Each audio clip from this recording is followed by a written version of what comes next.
Are you searching for the best in online black radio? Then go to blacktalkradionetwork.com, helping you filter through the noise. Real talk, black talk.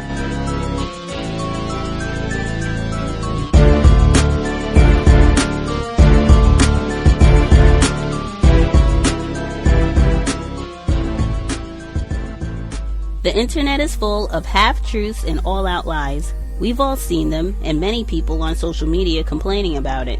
Here's your chance to show and prove. WorldAfropedia.com is a black-owned and operated encyclopedia. There are several thousand articles, but we need help. We can't uncover all the truth ourselves. So please, join us and become a writer, editor, or blogger for WorldAfropedia.com today. Every little bit counts. We owe it to the future generations to put the truth out there. Visit WorldAfropedia.com, the African-centered encyclopedia, a global database of African knowledge for the purpose of bringing about global African wisdom and understanding. WorldAfropedia.com. How are you going to likely live in this world is a function of things like white supremacy and patriarchy. Let me give you just an example. I had a guest speaker, a wonderful guest speaker in Austin over the past few days, culminating this weekend. And her name is Carolyn West. She's a professor of psychology at the University of Washington, Tacoma, a leading expert on domestic violence and sexual assault, especially the racialized dimensions of it. Carolyn's African American herself. And has developed a lot of important training materials over the years in her work on that. She's now studying the contemporary pornography industry, which is a relentlessly misogynistic, sexist industry, but also a relentlessly racist industry. And for 4 days, Carolyn was in town speaking at various agencies and universities about the racialized misogyny in pornography. So there's an issue about the sexual exploitation of women in which we foregrounded the racialized dimension. It opens up people's understanding of the way society works in certain ways. So, people are positioned in different places with different resources, and whatever one is trying to do in the world to make the world a better place, it seems to me that incorporating a critique of white supremacy, incorporating a critique of patriarchy, incorporating a critique of capitalism is essential if you want to actually advance anything that we could call, progressive, or just perhaps better stated, just a decent human community. Cheaply, poorly constructed films that are basically all centered around violence directed at black people. Lethal white violence directed at black people. Well, that's interesting because it dovetails exactly with the analysis of Carolyn West, the speaker I just was mentioning, who came through Central Texas to lecture about the racism in pornography. So there's a critique of pornography that we don't have time to get into, but it's interesting that the racism in pornography is not subtle. It's right out front, old style, the most grotesque racist stereotypes, not just of African Americans, but of all non-white racial groups. And again, millions of dollars every year made. Billions. Come on now, billions. And this racist misogyny, in other words, the sexual domination of women made more intense through racist ideology. It's right there on the surface. We're not talking about having to do some subtle interpretation. It's so blunt and so ugly that it's self-evident. And yet there's very little commentary about it. And Carolyn's presentation was so powerful in part because it reminds us of how often, as you're pointing out, in pop culture, and pornography is kind of on the edge of pop culture, but it's an increasingly, mainstream form of sexual entertainment for literally virtually, all men in the culture at this point, at least for young men. Why is that not discussed? Why is the violence in movies that you're talking about that's racialized not discussed? That's an interesting question that perhaps answers itself in a white supremacist society. Context of White Supremacy. Gus T Renegade in for another broadcast, hopefully to share constructive information on the system of white supremacy. Today's date, Tuesday, April 24th, 2018. So I have been told. Before we get to today's broadcast, of course, have to do a yoga story, right? Couldn't do the broadcast without. And this didn't even happen in class. However, I was wearing my "Please Respect Me Like I Am a White Person" t-shirt, which I only wear to yoga now. I was leaving class to go back to my residence, and as I was walking the mean streets of Seattle, a white male, older white male, to me he looked over 60, older white male with an ice cream cone no less, with an ice cream cone no less. He gave me the hardest, coldest stare as we were going across the street, just looking, glaring at my shirt, and all I could do was snicker. Now, that said, white people, the danger of racism, white supremacy is very serious. I did think, man, he could throw his ice cream on me.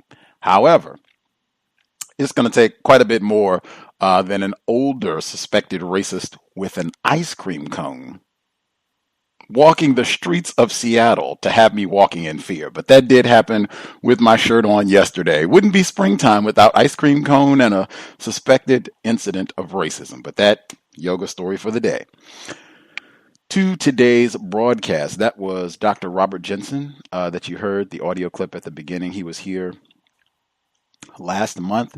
I was so confused. I was trying to explain to our guest today how I found out about her work, and I just got a little crisscrossed. I am a victim of white supremacy. We had two different guests on from the University of Texas, Austin in March, and both guests obviously talked about the Austin bombing situation. I just got confused as to who referenced Dr. Carolyn West. I thought it was Dr. Martin Kevorkian who referenced her work because we were talking about different films that involved sexual intercourse between white people and black people. It was not Dr. Kevorkian. It was Dr. Robert Jensen, which on one level does make sense because that's an area that he does study, research about. He's written about in terms of the pornography industry. I don't know if he talked about racism, but he has done a lot of work on the pornography industry. So it would make sense that he would be interested in that. Although I will add, that was off topic. I went back and listened to that today. He was very off topic in getting to Dr. Carolyn West, who's going to be with us today. He was very off topic in getting to that because that was not related to what I asked him about at all with regards to the Boston bombing situation that took place in March and did not get nearly enough attention, in my opinion. All of that said, all of that very important. Our guest for today, as referenced by Dr. Robert Jensen, suspected racist, amazing documentary film. I was able to check it out, seen it a few times now. The film, Let Me Tell Y'all About Black Chics, Images of Black Women in Pornography.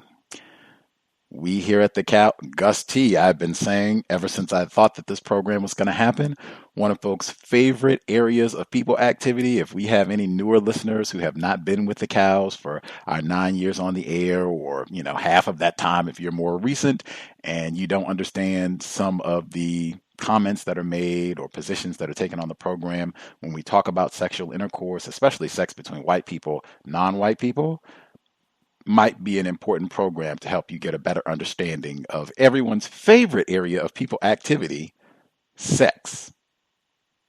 Also wanted to make sure that I, since we have been here for 9 years, nearly a decade, and as I said, this is one of our listeners' favorite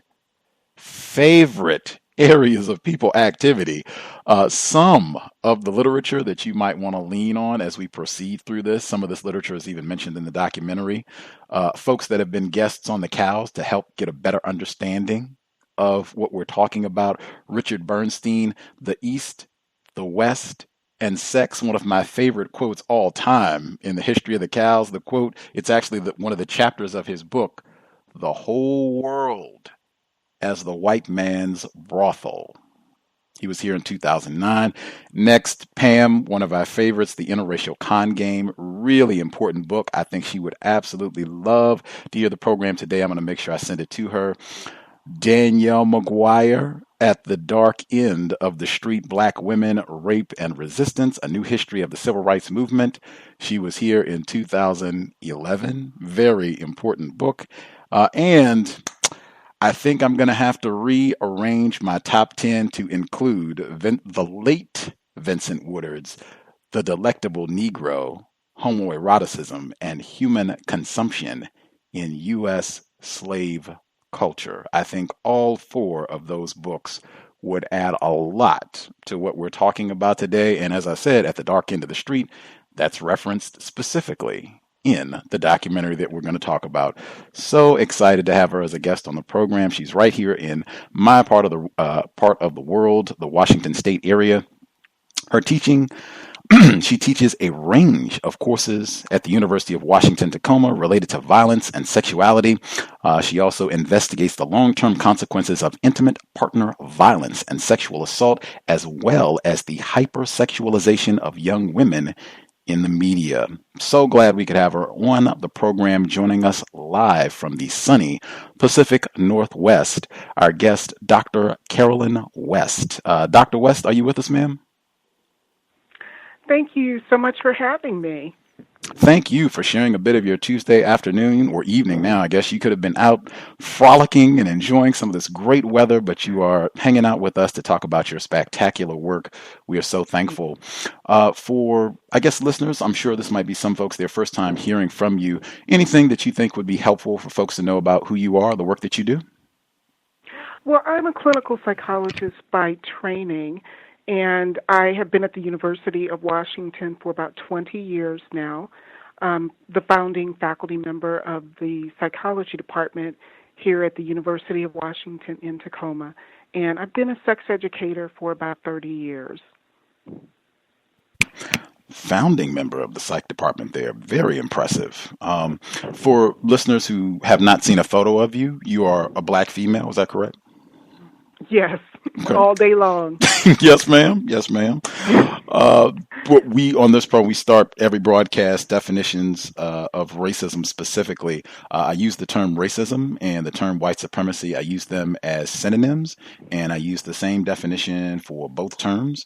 The definition I use is as follows: a global system of people who classify themselves as white and are dedicated to abusing and or subjugating everyone in the known universe whom they classify as not white. Do you think such a system exists? Do you think that definition is accurate? I think that's pretty accurate.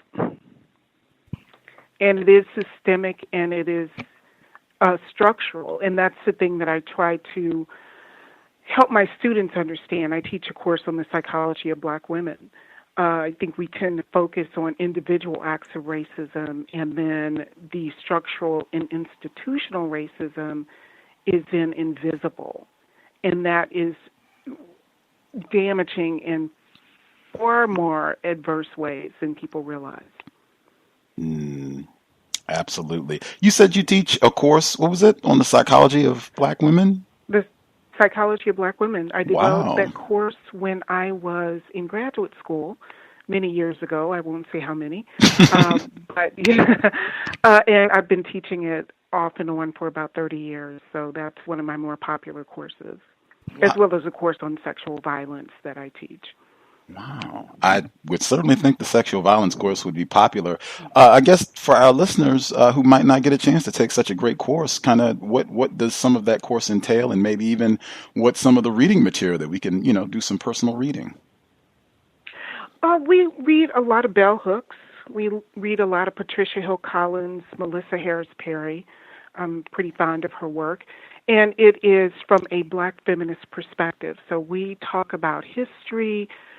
We talk about mental health, physical health, the criminal legal system, So we cover a range of structures that touch the lives of African American women, but we also try to talk about resilience and not leave it so negative, and also talk about how African American women combat the traumas and challenges that we face in our lives as well. Spectacular. I've been to your website at the University of Washington. Can people see like what's on the syllabus for this course, or like online? I don't post the syllabus, but I would certainly be willing to share it with anybody who would contact me. Oh, right on. There you go. Any listeners, if you want to hook up, you can drop an email to Dr. West. If you need a little help, if you shoot me an email, I will help you out. Drop her an email, and there you go. Reading material. How did you begin your study as a trained psychologist? How did you begin your study of sex? When I was an undergraduate, I took a human sexuality class. Actually, it was a female sexuality class at the University of Missouri, and I did really well in the class, and the professor became my major professor as an undergraduate, and she worked with me when I got into graduate school, and I just started teaching human sexuality classes from there and became a sex educator, and as a clinical psychologist did sex therapy for a while. So, and it's a fascinating area of study. Wow. And the racism aspect, did you begin to see that early on in your studies, or did that encroach later on? That came a little bit later on when I started a journal called Sexualization, Media, and Society. I had always been fascinated and been writing about media images in African American women. That had always been an area of interest of mine. But I started talking to my colleagues who were studying pornography and sexualized media violence. And I kept asking people, is anybody looking at the intersection of racism and pornography? And nobody really seemed to be doing that work. And so I started to really look at the images in a more critical way. And it so deeply disturbed me. I knew that I had to start really writing about the topic and doing presentations and just more scholarship, because I was so disturbed by the media images that I was finding. I guess it would be a good place to start for listeners who probably haven't seen the documentary, but I hope that'll be corrected soon and it'll be available for widespread release so you all can check it out. But the name of your film, Let Me Tell Y'all About Black Chics, is taken directly from a really trashy white supremacist pornography film from about 30 years ago. Can you talk about how that informed the titling of your work? Absolutely. The porn video, Let Me Tell You About Black Chics, and you can still find that on the internet in its entirety. It's still out there and very easy to find, but this video came about in 1985 or so, right when the VCR became popular and you didn't have to go to adult theaters to see porn. So technology, that's pornography, will always take advantage of whatever new technology is available. And so this was released on the home video market in 1985 by, they were two brothers, the Dark, Gregory and Walter Dark were their names. And they went on to produce big videos for popular music artists after this video was produced. But they said they wanted to be as politically as incorrect as possible. And so they produced one of the early interracial porn videos. It was called Let Me Tell You About Black Chics, and it got so much negative attention because there was a scene in that video where two men, white men dressed as Ku Klux Klan members, were having oral, anal, and vaginal sex with one black woman and proceeding to use all these racial slurs. So the title of my documentary actually came from that from that particular porn video, which was subsequently taken off the home market because of that racist depiction. But as I said, with the internet, you can still get access to it. And so after I watched that clip, I could not stop asking myself, what does it do to your humanity, your sense of masculinity, how you see African American women if your early sexual experiences are masturbating and watching these kinds of images? I couldn't get that question out of my mind. So that sort of set me on the stage to doing this research. Context of White Supremacy. Again, our guest, Dr. Carolyn West. Can I pause for our listeners' Welsing moment? I think the creators of this documentary film, the Dark Brothers. I'm sure Dr. Welsing would get a big smile out of that. I guess since I've mentioned her name, and you are a trained psychologist, are you familiar with Dr. Frances Cress Welsing? Yes. Oh, okay. What do you think of her work, her theory on white genetic annihilation? I think it's fascinating. I think we really need to be having conversations about what structural and institutional racism and trauma and how that shaped the psychology of African Americans. I don't think we have enough conversations about that within the field of psychology. So I find it really interesting. She was a guest on this program many times before her passing in 2016, and one of the things that she was fond of saying as a clinical and child psychiatrist was, tell me what you do with your genitals, and I'll tell you what you think of yourself. What do you think of that statement? What I appreciate about the work is we need to always put it in historical context. I think people think what you do with your genitals is an individual decision, and what happens to other people's genitals is an individual choice or decision that's divorced from the social structure and history. So, as I always say, history would become all that men did during the day, but nothing of what they did during the night. So I think history matters a lot. Absolutely. That walked right into my next question.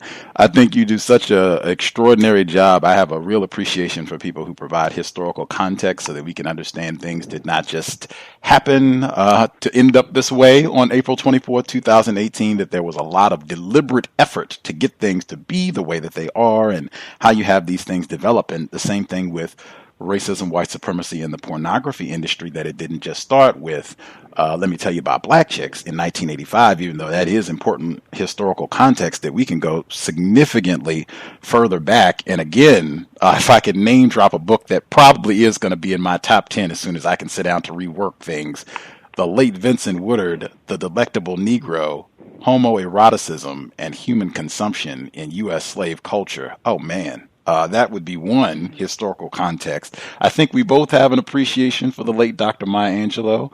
I went back because we did her book on the book club here. I Know Why the Caged Bird Sings. She has a quote that I think gets very much to historical context. And then if you can add more, her quote from I Know Why the Caged Bird Sings, she's talking about when she was a young girl and she had to work in the house with whites, which, I mean, talk about historical context. She had to work in the house with these whites, the Cullen family.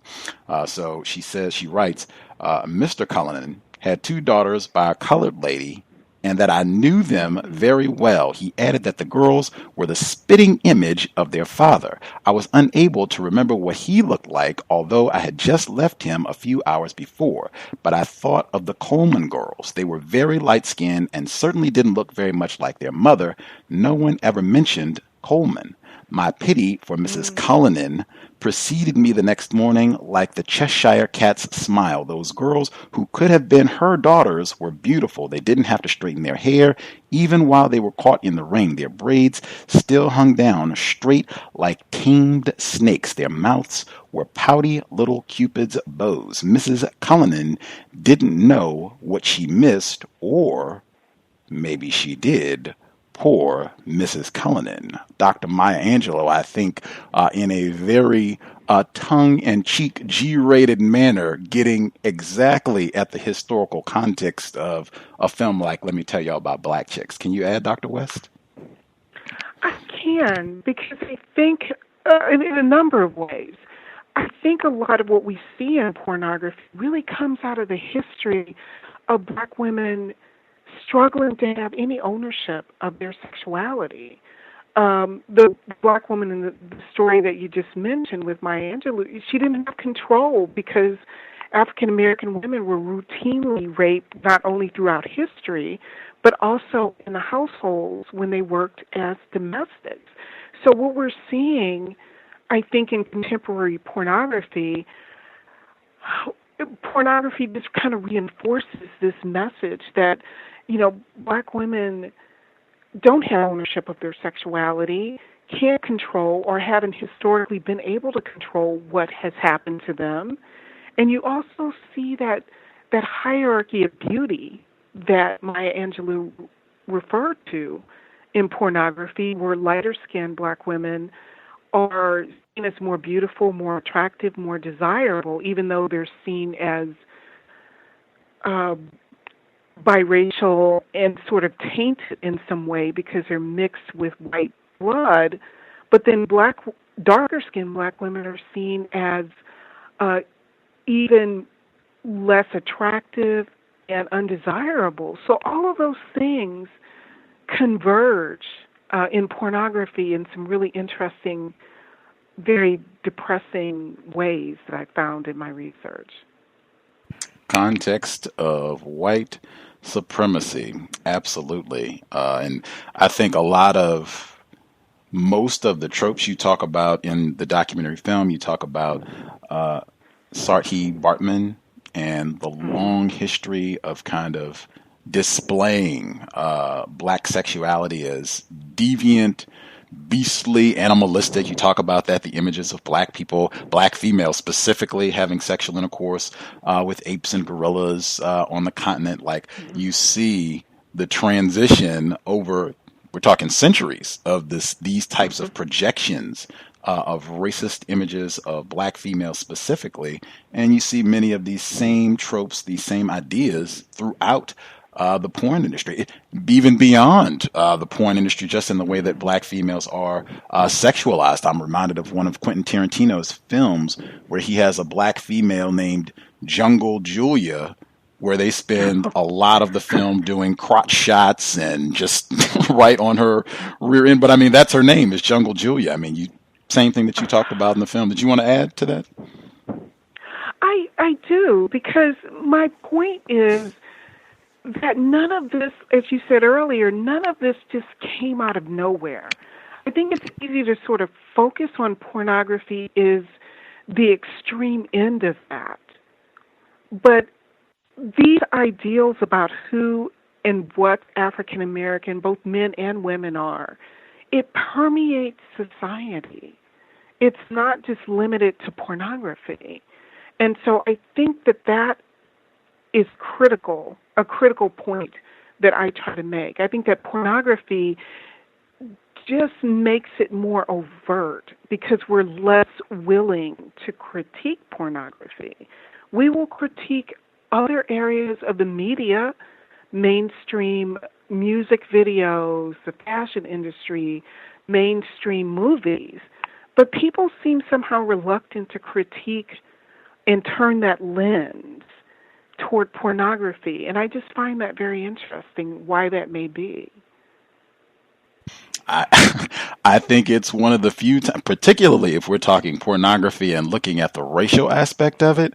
I think when we spoke before, I think it's very much like racist jokes. It's one of the few times when whites speak, or at least they are filming honestly, revealing honestly what they think about black people. No filter, no edits. You can just see exactly what's on their mind through watching some of these types of videos.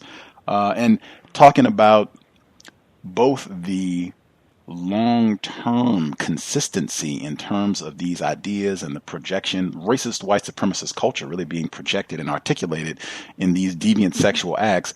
But I also think it's important that you talked about how throughout white supremacy, this notion that black females cannot be raped. It's just not possible. They are sexually insatiable. They have sex all the time and have children, what have you. This is just what they do. They're freaks, they're whores, they're savages. So it's impossible to rape a black female. And the real world consequences for that, which we talked about in great depth with Danielle McGuire at the Dark End of the Street and Daniel Holtzclaw more recently, where you kind of had the same thing, no attention. Dozens of black, we don't even know how many, because they said a lot of the victims they think didn't come forward out of fear, but an enforcement official in Oklahoma City who was exclusively targeting sexually terrorizing black females, it didn't get very much attention at all. And you had the same types of notion. We think they're lying, they're not trustworthy, they're criminals, they're savages. Who cares about them anyway? Can you talk about that consistently and how porn continues to that notion? I think it does in a very deeply disturbing way for me, because I talk in the documentary about how sex work is portrayed, how human trafficking, how assaults against victimized women, how we deal with rape. And I'm not saying pornography per se causes those things. I mean, those are huge societal problems that are very complex. But my point is that pornography tends to sanitize particularly sexual and physical violence against African American women and girls. And because pornography is so widely consumed by people all across culture, particularly in positions of authority and power, if that's the only message that you get about who African American women are, and you don't really have real interactions with real African American women and girls, then it's really sort of easy to take out of the pornified culture, not only pornography, but regular mainstream media, that this is who black women are. They're not going to get very much sympathy or support if they disclose those sexual assaults. And so my concern is that these sexualized images so permeate our society, it's almost unavoidable, and it does impact how we interact with African American women. I'm just remembering some of the other incidents that have come up more recently. If people recall, Zerlina Maxwell, she's a political activist. She's been on Democracy Now! And MSNBC, a lot of mainstream outlets. But she came out, she was given an opinion that I guess some people didn't agree with, and they got on social media and said she deserved to be raped and killed. Yeah. The same thing happened with the Naturalista Cosmetics founder. She was a guest on our program, 2011, black female, just trying to produce hair care products. She wasn't doing anything rowdy, wasn't talking nasty about anybody, really wasn't even talking about racism, just natural hair care products for black females. And she was being terrorized by racists who would just come and write all sorts of nasty comments on her page, which included, "You deserve to be raped by and they included white, they said the D word, I'll say penis, just to try to make it a little more G-rated, but that got included as a part of their commentary, which, again, I see the same thing when I look at some of the content that you talked about in your videos of sexual intercourse with white men having sexual intercourse with black females, but it is violence. It is as an expression of domination and degradation over black females. Can you speak to that aspect? I can. I think that's probably more of the most disturbing images that I found. And this is all mainstream pornography. Anybody can get access to this, and I don't want to give too much attention to specific videos because it's out there, but videos like ghetto gaggers, exploited black teens, I mean, it doesn't even clean it up. I mean, they're very clear about this is what these videos are about, is the degradation, some of the interracial videos in particular, the degradation of African American women, and some of the horrific violence that I found in those videos were just so deeply disturbing. For me as an African American woman, it made me so horrifically depressed in some ways to know that these are the images out there, and this is how there are people in this world who see me and see women like me. And when I've screened this video in Texas and around the country, I've actually had African American women sit through the screening and weep. Weep. Because many of them have had histories of sexual violence, and it's almost like a personal assault against you as an African American woman. I really call it ideological violence because it's clear in pornography, these are the images that are out there that tell you you have no value as a human being. And that's profoundly damaging, I think, to African American men and women, and impacts relationships in some pretty horrific ways. Wow. Founder of the psychology department at the University of Washington, Tacoma, our guest, Dr. Carolyn West. I am certain we have listeners who have questions. If you would like to ask Dr. West about her documentary, what we've been discussing, the number 641-715-3640, the code 564-943. Pound. Press *61 if you would like to participate. Or two things. First, when Dr. Jensen was speaking with us and he was talking about your glowing terms about your work, deservedly so, and he was saying that the porn industry, he said it's, we're talking $1 million industry, and I interrupted him and I said, billion with a B, and I think that that's important because we're not talking with ghetto gaggers in these sites. We're not talking like, oh, this is a fringe element. This is just, maybe a few depraved individuals enjoy this, but this is not some sort of widespread thing where you have large numbers of whites who are consuming this sort of depraved racist content. And I would say you are totally incorrect. Dr. West, is that accurate? Pornhub, a very popular website, gets more visitors than Netflix.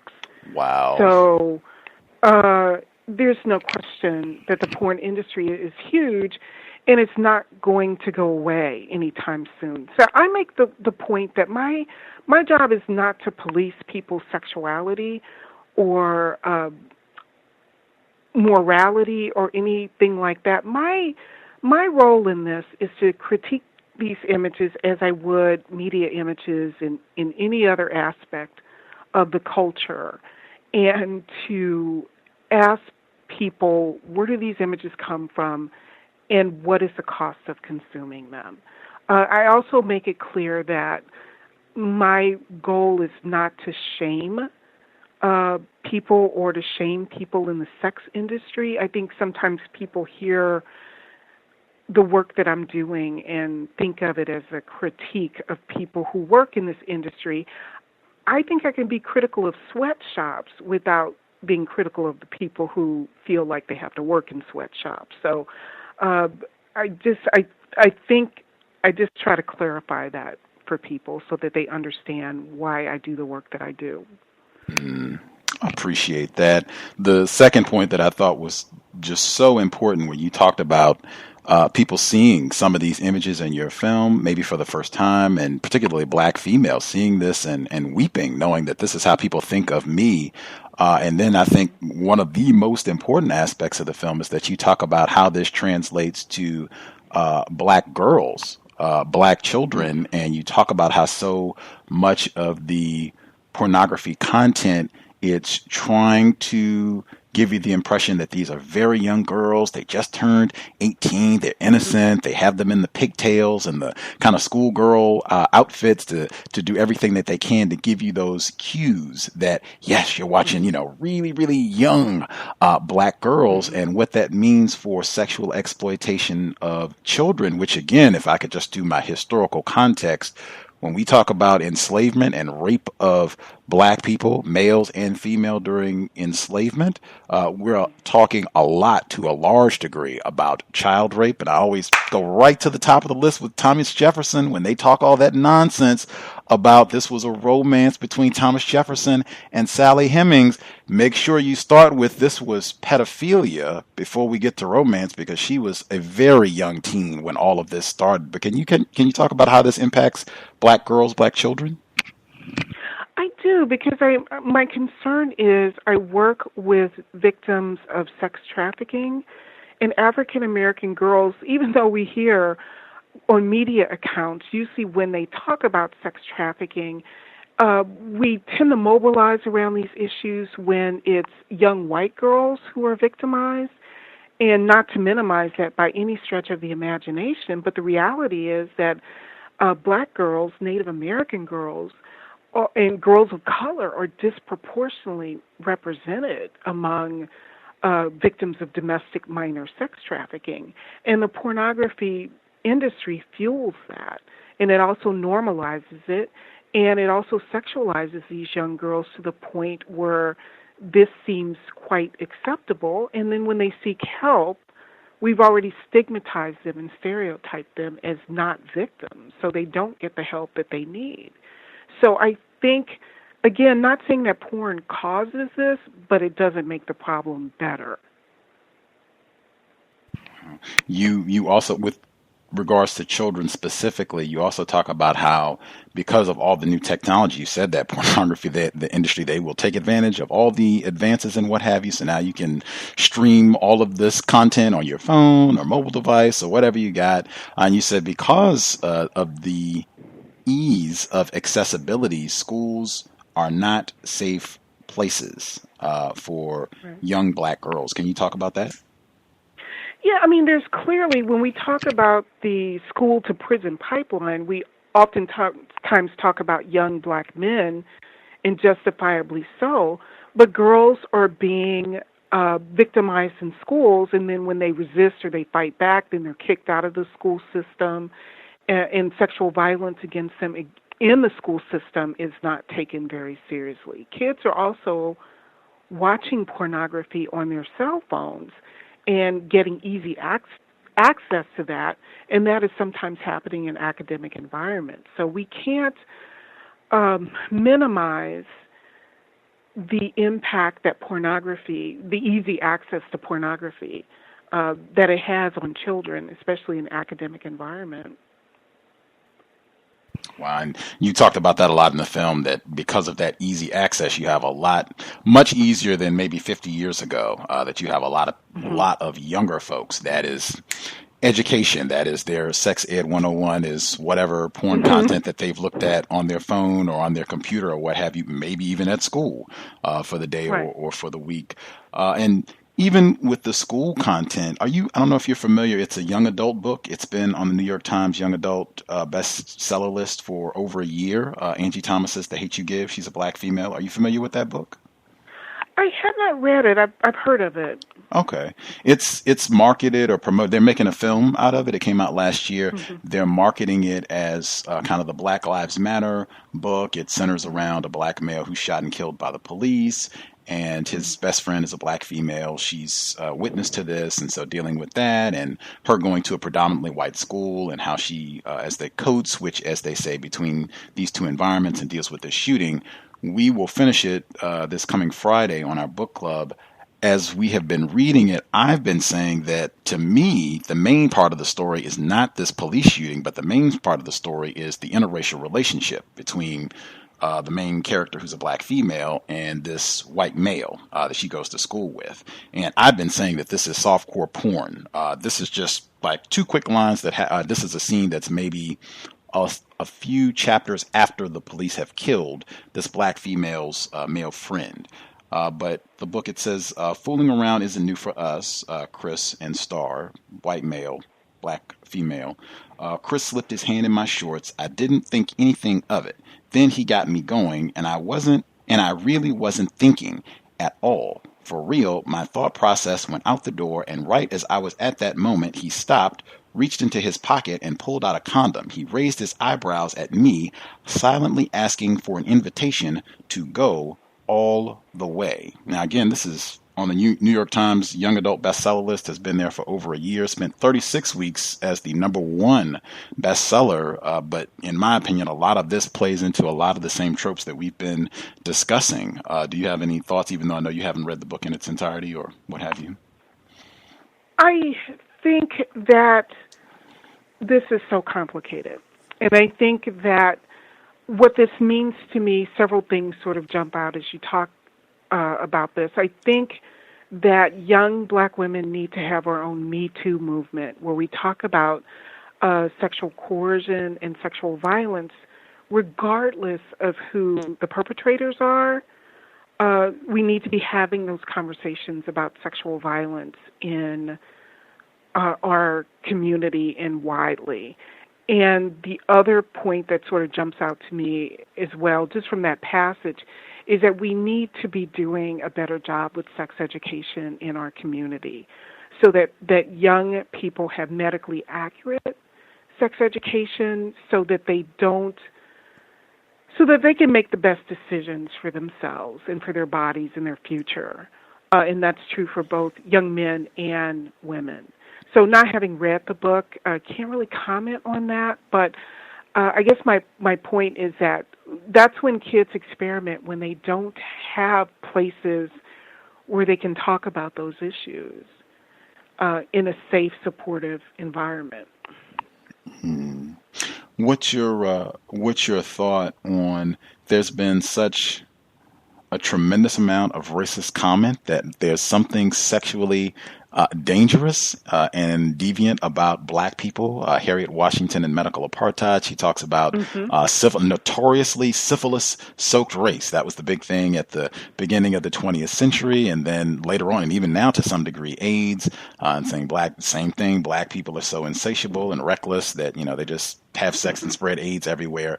How do you balance that with the extraordinary popularity of all of these interracial racist pornography videos? How do you, it seems just so massively incongruent.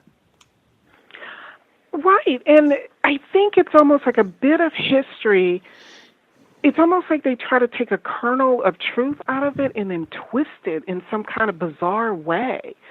So the fact isn't that black women were sexually insatiable. They were just getting raped throughout history and couldn't control their sexuality. So then stereotypes came out of that said, well, this is who African American people are.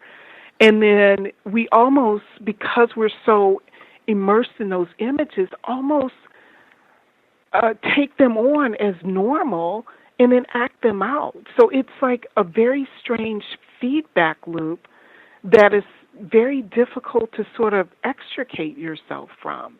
And so how I sort of make sense of it is that we need to be having conversations about, okay, this is where these images come from historically, and this is why these images were created. Given that these images exist, how do we have a healthy sexuality in the midst of this sexual madness?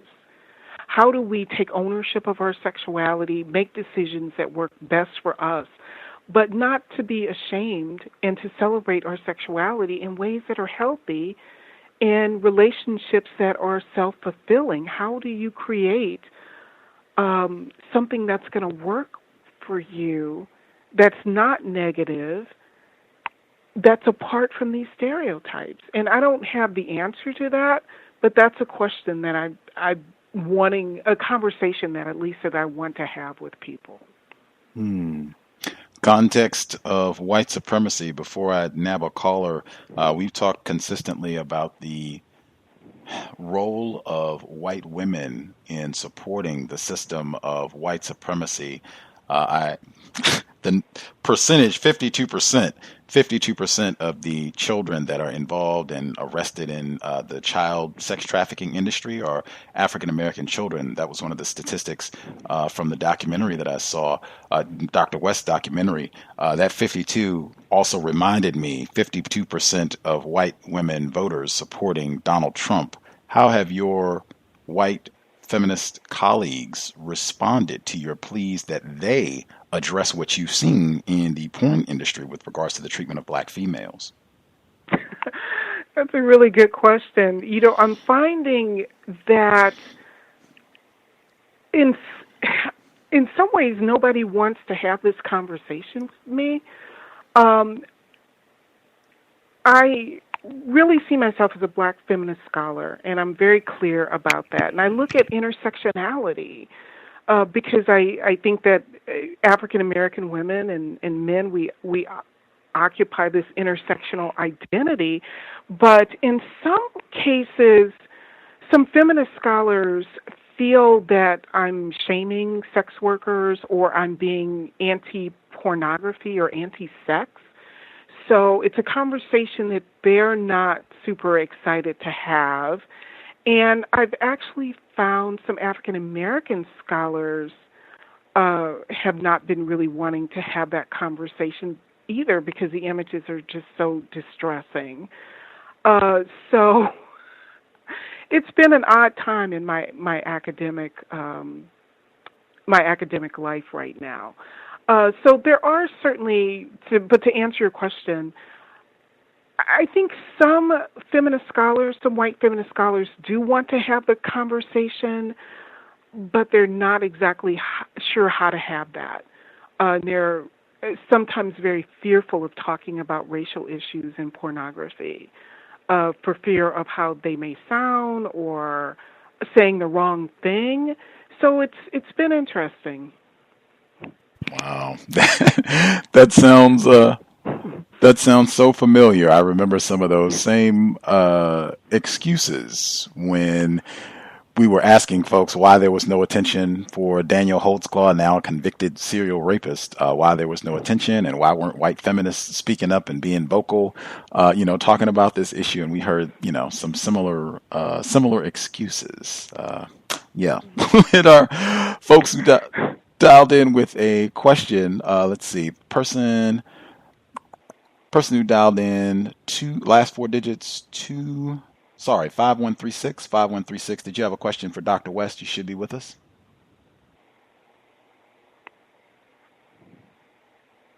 Last four digits. Oh yes, sir. Thank you. Yes, sir. Yes, Dr. West, can you give a prediction of when white people will start making laws to where they can marry their dogs, their pets? Thank you, ma'am. Okay. I don't think that's going to happen anytime soon. I teach a course on sexual deviance. I'm not seeing any groundswell where people are kind of fighting for that right. So, I'm not losing sleep over that one. So, not seeing that coming down the pike. Easy one. Caller in Alabama. Appreciate that.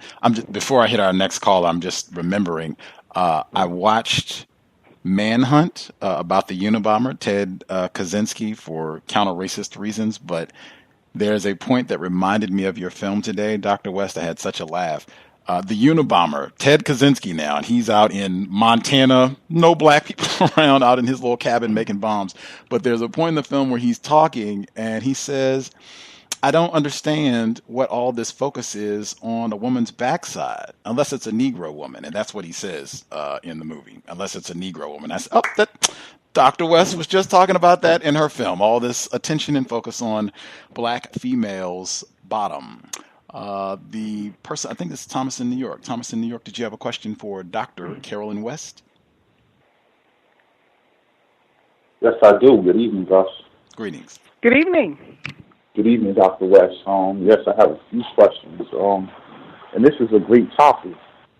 I wanted to know, what do you think is the psychology of white men who watch ghetto gaggers and the videos where they all have on Confederate flag shirts and it's 10 guys vaping or having sex with a young black girl, at least someone who looks young, is presented as young.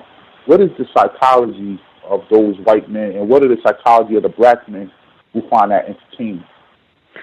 That's a really good question, and there hasn't been a great deal of research on that.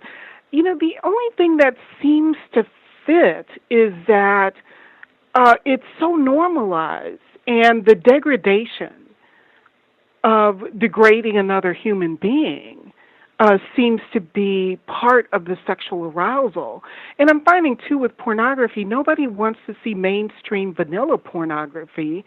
It's got to be more and more interesting or unique or different or degrading to sort of get people's attention. So the porn industry seems to have to come up with unusual things to keep people looking. But to further answer your question, a lot of the porn that's really attracting white men is black men having sex with white women. And so black men are often, in interracial porn of that nature, black men are often depicted as thugs and criminals and rapists and sort of violating white women. And that's a market that seems to really appeal to white men. So I guess the notion is that if you really want to degrade women, the way to see that happen also is by having her have sex. A white woman having sex with a black man is the ultimate degradation. So it seems like at the heart of all of this is seeing women degraded for a variety, seeing black women degraded, like in ghetto gaggers and having their heads stuffed in toilet bowls, and seeing white women degraded by having sex with black men. So degradation and humiliation seems to be at sort of the heart of this type of pornography.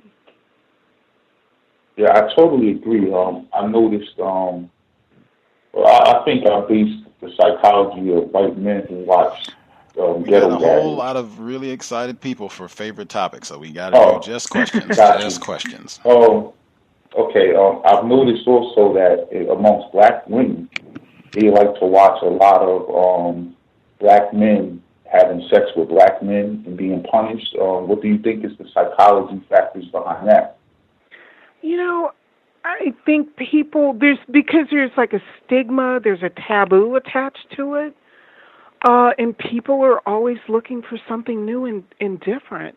That seems to really be the heart. I want to see something I haven't seen before. And so novelty could be a part of it. And again, putting it in historical context, it's seen as particularly degrading. So I haven't seen a lot of interviews with people who are consuming this. So it's really sort of hard to know because people aren't necessarily revealing that. But maybe in my next body of research, I'm going to look at how black men are depicted in pornography, and I'm going to start to look at the reviews that people write about the different porn videos to see if I could see more about what they're saying about why this is appealing or attracted to them. So you gave me an idea for the next research project. Thank you. And my very last question, thank you guys for taking my question, is why do you think it is that it seems like when they have these porn awards, they actually have an award show like the Grammys for porn, the white women who win seem to only be able to win the porn star of the year, whatever, for the sex scene they did with the very well endowed black man. They never get the accreditation for having sex with the white men. I just wanted to know your thoughts on that, and that was my last question. Okay. So I'm sorry, could somebody repeat that for me? I had trouble hearing all of it. It sounded like it was the Adult Video News Expo and winning porn awards. Right. He was saying he's seen that the white women who win these porn awards, that they win for a sex scene that they had with a black male, and it seems like you can't win or be validated for a sex scene with a white man. And why do you think that is? That's a good question. I've spent some time doing this research, going to Vegas and going to the Adult Video Expo so that I can learn a little bit more about the porn industry. Now, as I understand it, though, I mean, interracial porn is just kind of a niche market. So the biggest part of the industry is oftentimes white performers. So, I can't really speak to that because I haven't really done research on it. But there is a body of research, though, that suggests that there is sort of a stigma with white women having sex with black male performers, and they will charge 2 to 3 to 4 times as much to do interracial scenes because that's seen as somehow degrading, and your status kind of is reduced if you're a white woman having sex with black performers. So I can't say about the awards, though. I just don't have any background or haven't seen any research on that. The caller with the last 4 digits, 8027. 8027. Did you have a question for Dr. West? You should be with us. Hello. How you doing, Gus? How you doing, Dr. West? Good, thank you. I have 2 questions. Mm-hmm. One is, what has been some legislation or some sort of benefit that has been passed because of the action taken by quote-unquote a black feminist or womanist? And I'll leave room for you to answer that. I'm sorry. In terms of legislation? Yes. I think we can't speak to legislation, but off the top of my head, I really like what Kimberly Crenshaw has been doing around Say Her Name and sort of lifting up black women who've been killed by police officers. So I think there are black feminists. Melissa Harris Perry, I really like her research as well. And I like that there are people out there certainly talking about intersectionality and how violence and other social problems are somewhat different for African American women, and making sure that they are not invisible. So I do think that black feminists have a role in what we're doing, even though in some cases black feminism is sort of stigmatized. I think oftentimes we think about a feminist lens, we think about white feminists, and we forget that black women have always talked about intersectionality and not only the experiences of African American women, but African American men as well. Okay. For my second question, do you believe, I know you said you don't try to, I don't know what you exactly said, but basically you don't try to tell people how to make their sexual judgments. Do you believe that there is a such thing as a healthy interracial relationship? Just personally. Personally, I think that, like most things, it's complex. And I would not say to other people that they don't have a right to be with who they want to be with, but I think it's like asking the question, if you're attracted to somebody because of who they are versus they're a fetish object for you. And if you are just excluding half of the human race because of their race, I can see how that could be a problem. So I know that that's a discussion that can sometimes get really painful and complicated. And I was thinking about that recently with a young man who was shot, I think, in his grandmother's backyard, Stephon Clark. Yeah. And he had posted some things on Twitter and elsewhere about just some pretty nasty stuff about black women and how undesirable they were, and how some women, that was so painful for some black women, they were talking about, should we really be marching on behalf and trying to get justice for a young man who saw no value in black women when he was alive, but yet black women are out here also, taking up the mantle, saying we've got to fight police brutality, particularly against African American men. So my point is, I get that, and I could see also how internalized racism and discrimination almost makes us turn on each other in some pretty hateful and hurtful ways.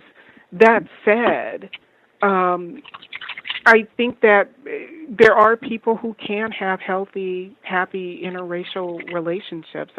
As a person who's from the outside looking in, I don't think it's my place to say, well, this is not healthy or happy, because I don't know. Well, thank you. I appreciate it. Thank you, Gus. Yes, sir. Person who called in, last four digits, 4443. 4443. Did you have a question for Dr. West? You should be with us. Yeah. I have two questions. My first question is, what kind of images do you think would work best against, or what kind of black female images do you think would work best against racism, white supremacy, and also how do you think white people would react to those images? That's a really great question. It's almost difficult to create images that are almost really free of this history that we've already talked about. So off the top of my head, how would you create an image like that? I think it just needs to be more complex images. I think it probably needs to be images where people are not just solely reduced to their sexuality. I think it is about creating images where we see a range of people's intellectual capacity, of their beauty, of them just not being reduced to one thing, not being reduced to big butts or what they can do sexually, but is full, authentic human beings. And I think that's a problem across the entire culture, because our whole culture is sexualized. So I think that would be the million-dollar question. I guess the second part to that question was, how do you think white people react to such images? How do I think white people do what with images? How do you think white people react to those images? I would hope that there would be something positive in that. I thought about that when I went to see Black Panther, and to see that movie do so well with people across racial backgrounds. And I hope that there can be a desire to see some, at least different images where African Americans and black people are being powerful, being authentic, being super intelligent, being heroic. That I'm hoping that somewhere out there's a need and desire to see something else than more of the pornified images that we tend to be bombarded with. So I'm hoping that there is a desire to see that, and if they're created well, that people will be attracted to those images. Okay, thank you. I have a quick question. Sure. Forgive my ignorance, but what is a black feminist scholar? I see myself as a black feminist scholar just in that I look at, I I look at intersectionality. I look at the multiple intersecting identities of racism. I don't think we can just limit Black women's experiences to racism, but how does sexism, how does classism, how does homophobia, how do all of those multiple intersecting identities that Black women have shape the experiences that they have in society? I don't think it can just be really simply reduced to racism. I think we have to look at multiple identities that African American women have and how that shapes their experiences in this culture. So that would be it in a nutshell. Thank you. Thank you very much. Appreciate that. Person who rang us last four digits 5678. 5678. Did you have a question for Dr. West? Yes, I do. Good evening. Dr. West, you mentioned about having control over your sexuality, and so my question is, how do we have that when it's very difficult to define what normal versus abnormal sexuality is, when people are very cautious about defining anything as perverted or abnormal? So how do you gain that control, and how do you define what normal and abnormal is? Oh, that is such a good question, and that's what I've really been grappling with in my research, and I've actually had people sort of push back. I think sometimes we want to be so open and not stigmatize or shame anybody, and that's how porn, I think, gets away with what we're seeing, because the argument is, well, ghetto gaggers is just fantasy, and it's not a racist assault. And so it's almost like, well, we should accept this because, well, some people are just into having their heads shoved in the toilet bowls. And so maybe there is an element to where we do get to say, just as healthy human beings, ghetto gaggers is not a healthy situation. So I think part of it is African American in general, and particularly Black women, need to talk about the history behind these images. We need to talk about what works best for us, and we need to understand that a healthy sexuality doesn't leave you feeling objectified or demoralized. I think that there are a lot of people out there having a lot of really, really bad sex, and it's not healthy or happy for them emotionally. And I think that sometimes women feel like they have to do things that their partner is seeing in pornography or seeing in the media that leaves them not feeling good about themselves, about their bodies, about their relationships. And I think at the heart of it, if it's something that's not leaving you, if it's leaving you feeling shameful, fearful, not connected to the other person, that's usually an indication that it's not something that you should be really feeling good about. And I think of that when I see young girls taking pictures of themselves and posting sexually explicit images online because they feel like they have to do that. Or I see that with older women who are having sex with people that they really don't want to be with, partners who are maybe having multiple partners or other situations that don't leave them feeling very happy about. So I think part of it is turning the lens internally and asking what feels good to me, what feels right to me, what feels where I'm having embodied sex, where I feel present during my sexual encounters and I feel safe. When that's not happening, then that's usually not healthy. Oh, thank you. That leads me into my last question. What do you think the impact is for children?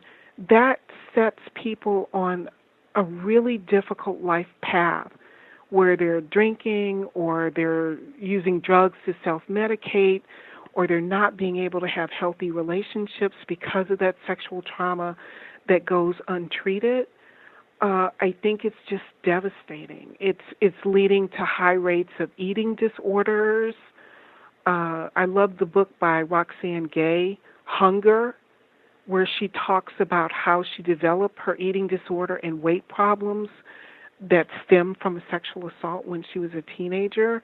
I think it's leading to high rates of HIV and sexually transmitted diseases because people don't know how to manage their sexuality. So I think if we can, as a community, do a better job of dealing with sexual violence and getting the people help that they need, we can really do, we have to still deal with systemic racism, don't get me wrong, but if we can deal with that, we can deal with a whole host of other social problems in our community if we can deal with the sexual violence piece. And I'm sorry, I did have one last question. Sure. Do you think there is a difference between black sexuality and white sexuality? And thank you. Okay. I think that black sexuality certainly has been shaped by racism. And I don't know that it's different in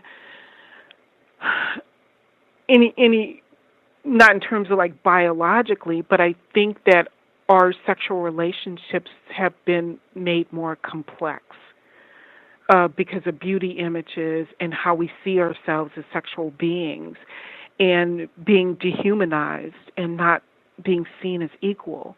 I think when you internalize that, we mistreat ourselves and we mistreat other people.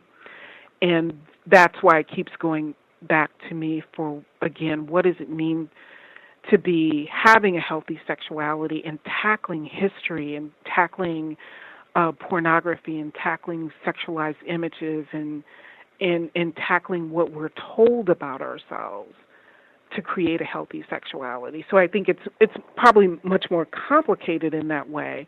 But I also am reminded of all the ways that black folks have still had a deep sense of love for each other that's helped us to transcend some of that trauma. Appreciate it. Thank you. Mm-hmm. Retired firefighter in Florida. Did you have a question for Dr. Carolyn West? You should be with us. Yes, sir. Greetings to everyone and to the guests.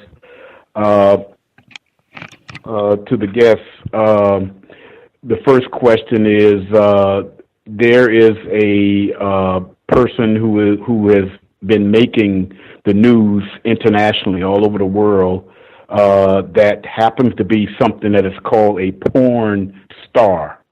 And primarily, to shorten the conversation, it's due to her reportedly having sex with the person who is in the position of President of the United States. She appears to have a lot of credibility. She has appeared in television programs and in the courtrooms and whatnot, and it appears that she has a lot of credibility as a witness. And I am juxtaposing that to a black female. What is your take? You think a black female would get as much attention as this person would be getting, or this person is getting? You think a black female would be in the same position? Absolutely not. Would just, even if you're not a porn star, just being a black woman, making those accusations, absolutely not. She was okay. Yes, ma'am. Yeah. Being that you speak on the subject, what is your meaning to the word pornography, and is it limited to sex? That's a good question. Usually we think about pornography as being sexually explicit material. But I think that there is sexually explicit material. I teach a human sexuality course. So there is sexually explicit material that's respectful and that talks about heterosexual techniques that I use in class to show those things. It's kind of hard to talk about human sexuality and not see sex and see people having intercourse. So I think that there can be sexually explicit material that is not demeaning, degrading, that can be erotic and sexual, and probably far less problematic than what we see in mainstream pornography. So I'm not opposed to all sexually explicit material, but certainly some of it is problematic. Do you think sexual intercourse between white people and non-white people has and or will be a solution to eliminating the system of racism and white supremacy? No, I think that is systemic. I think it's structural. I think it permeates all of our entire society. So systemic problems require systemic solutions. And I don't see how that could, people of different racial groups having sex could dismantle systemic racism. Do you see where it can be harmful to solving the problem? I don't necessarily harmful. I can see certainly some of those dynamics getting acted out in relationships. I can see some of those dynamics getting acted out in pornography. There is a genre of pornography called race play, where people of different ethnic groups, there's a young woman just wrote a book about it recently, and her argument is that race play can be positive, where black people perform like they're enslaved people and they enjoy being beaten and whipped by white people, and that's just another genre of sex play. I don't know that's a stretch for me. I don't know if I necessarily agree that could necessarily be healthy or a good situation, but I don't certainly think, though, that we can make interracial sex illegal, and that's going to fix anything either. Oh, okay. Thank you. Just remember, everybody, I use the word sex between white people and non-white people. I don't use the word myself, interracial. Mm-hmm. Thank you. Point well taken. Thank you. Appreciate that, retired firefighter. We had a listener who wrote in. He said he's enjoying the broadcast. Does your documentary have a release date, Dr. West? It does. We're trying to get it out next month. If you check my website, drcarolynwest.com, for updates, I will be releasing a trailer here shortly about the documentary. I will be releasing information about where I'm screening it locally in Tacoma and other places. And I'm now in the process of looking for a distributor to get it into classrooms.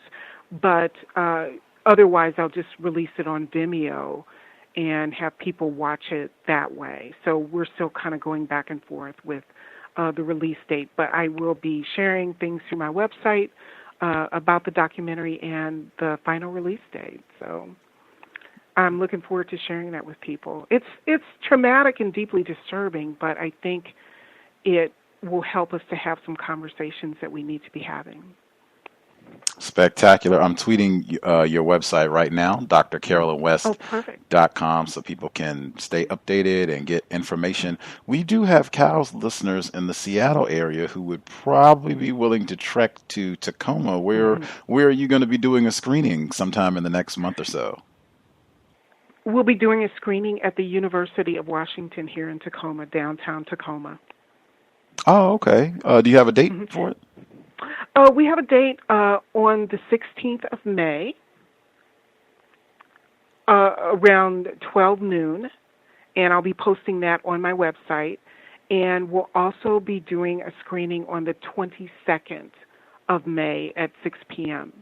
Down here on the Tacoma campus for a Black History class. Wow. And Spectacular. I'd be happy to come to Seattle as well, and I'll be traveling around the country doing other screenings. So I'd be happy to come other places and share this documentary as well.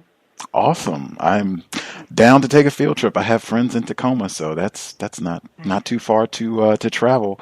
The person who dialed in, last four digits, 7722. Did you have a question for Dr. West? Yes, greetings to the host and to the guest. I first want to say thank you for your work, Dr. West, because it seems like you probably have to see some very unsettling things to get the research that you did. So thank you very much. My questions, I had two questions. My first question was, what is the role of pornography given the use by people who practice racism? What would be the role of pornography be in a healthy sexual relationship? You know, there are some sex therapists who argue, certainly, that pornography can be used in healthier sexual relationships to give people an ideal about sexual techniques or for sexual arousal. But I think it's like anything else. I think asking yourself or people who are using it what the purpose is. I don't know that watching people who get paid to pretend like they're having fun having sex is a way to really learn about your sexuality, because it's a performance, not real embodied sexuality. But I have talked to couples and I have talked to individuals who say that works well for them. I've also talked to individuals where one person had a really bad porn addiction and it wasn't so great for them. So that said, I would say that if people wanted to sort of explore that, I would look for videos that are more about sexual techniques where the couple actually talks to each other rather than mainstream pornography. Thank you. My second question was, in its current form, because I believe that there have been what we would describe as pornography in other parts or other cultures, but in its current form, would it be safe to assume that what we call pornography is of European/white origin? You know, throughout history and culture, there have always been like sexually explicit images. But what I'm seeing in mainstream porn, for sure. Now, there are some performers who are saying that they're producing pornography specifically for black couples or that feature black couples. But most of the images that I'm seeing in mainstream porn seems to be deeply rooted in just this racist history that's been with us since the beginning of time. And so that's more of the mainstream porn. So I'm not saying that there aren't other genres out there that try to push back on that and to try to create alternative images of African Americans, but most of the mainstream stuff really kind of does come out of that history that we've talked about. Okay, thank you for answering my question. My last question was dealing with pedophilia. Do you think that the interracial or sex between non-white and white people, as we see its frenzied popularity now, do you think that is going to extend into full-blown pedophilia, where it becomes accepted for white people to have sex with non-white children, not only on film but also in I hate to use the term real life or in this society?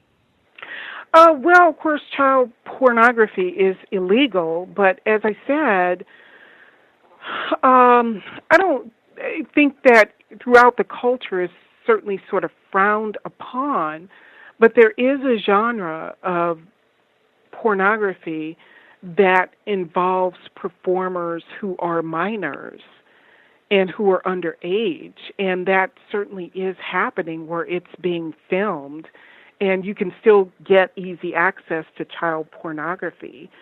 So my concern, though, is it does with a barely legal type pornography, even though those are adults, and some of the child pornography, there is always the concern that it could fuel that. And it does make it seem like pedophilia is normal, it's acceptable, and child sex offenders will use that material. So it's kind of unclear if porn creates that or if people who have those proclivities are attracted to porn. So it's sort of a chicken and egg thing, but it's certainly a problem with minors and people who are younger. So that's across racial groups, or the concern about that transcends race. But kids of color are just more vulnerable because almost nobody really cares about what happens to them. So pedophiles are going to go after, and child abusers are going to go after the children who can be victimized with fewer consequences. Have you now or have you ever been in a sexual relationship with a white person? Well, I wanted to sort of talk about my research. My husband is African American. Okay, thank you. That was my final question. Thank you, Sure. host and guest. Context of white supremacy. I think we might have nabbed all of the callers. If I missed your hand, you have been lollygagging. You should go ahead and get your hand up right now. 641-715-3640, code 564-943#. Press star 61 if you have a question for Dr. West. I know I did have a few more myself as folks make sure they are satisfied. For one, what are your thoughts? I don't know if people know this or not. There's a whole genre of pornography that is like Black Lives Matter porn, not in a work against racism way, but in a let's make fun of police terrorizing black people, and then we'll add the sex aspect in on top of it. So they'll have like a white enforcement official, and there'll be some sort of police chase, and it'll end with, you know, some sort of sexual scene. What are just your thoughts on even that being a now very popular genre of pornography? It just horrifying, but that's what porn does. It will take whatever is going on in popular culture and sexualize it. There's a new one out, and I have intentionally not watched it because I have enough trauma in my life, but it makes fun of the Eric Garner case. Wow. Where the man was being choked and was like, I can't breathe. And when Don Imus said nappy-headed hose, immediately porn produced a video called Nappy-Headed Hose. And so they will take whatever's going on, and they'll take mainstream movies.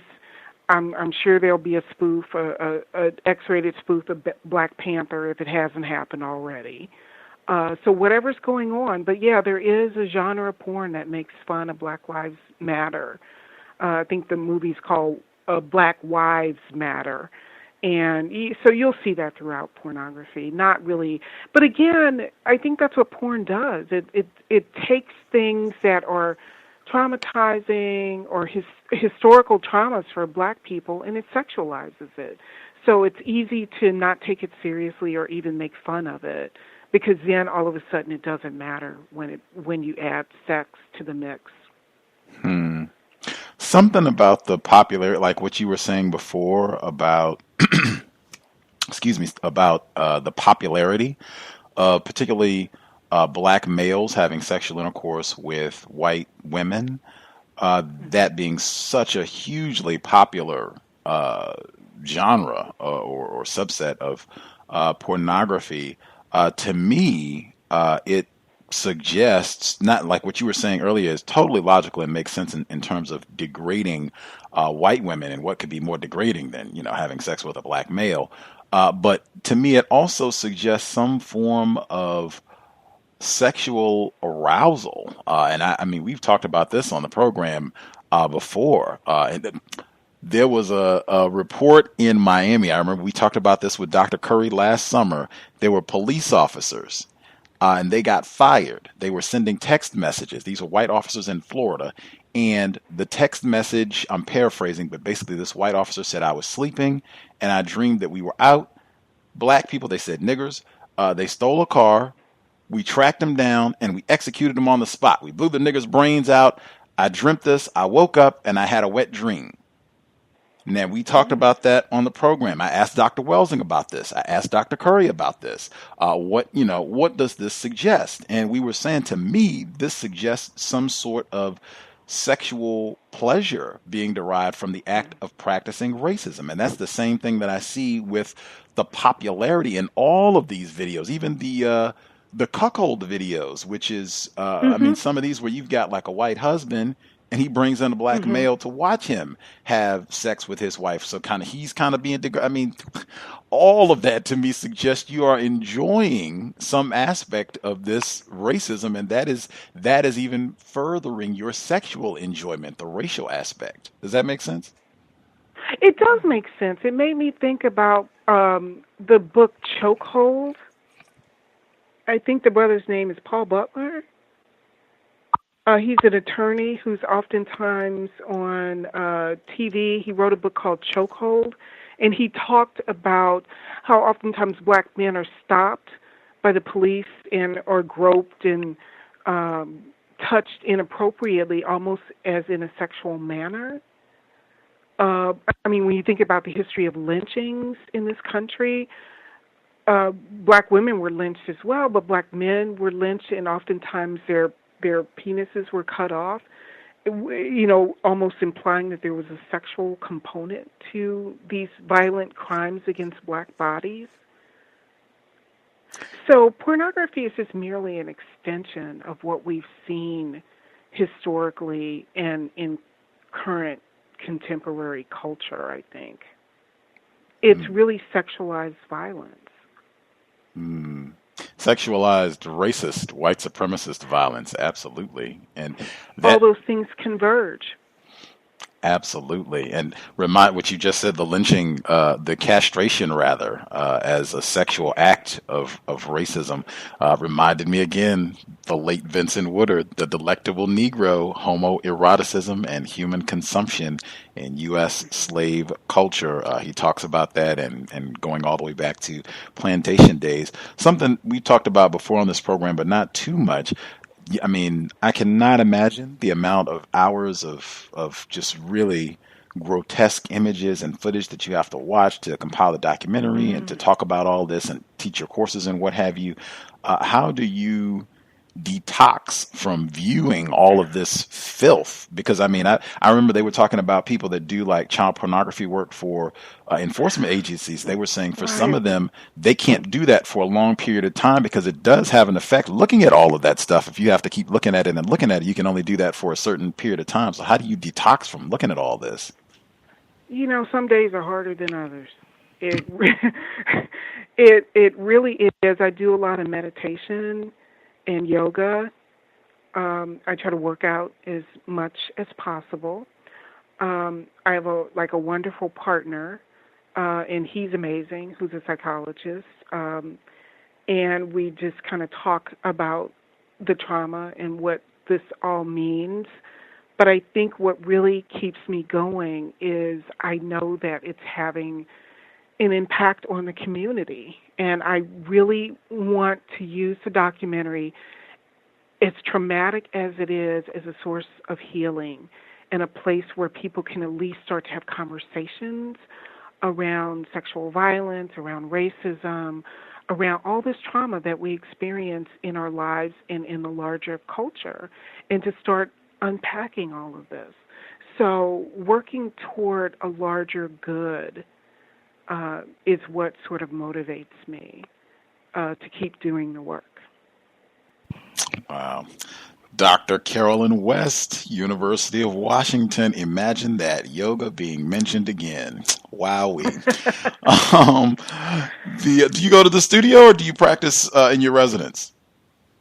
I try to go to the studio as often as I can, but meditation has really made a huge difference in my life, just trying to be centered.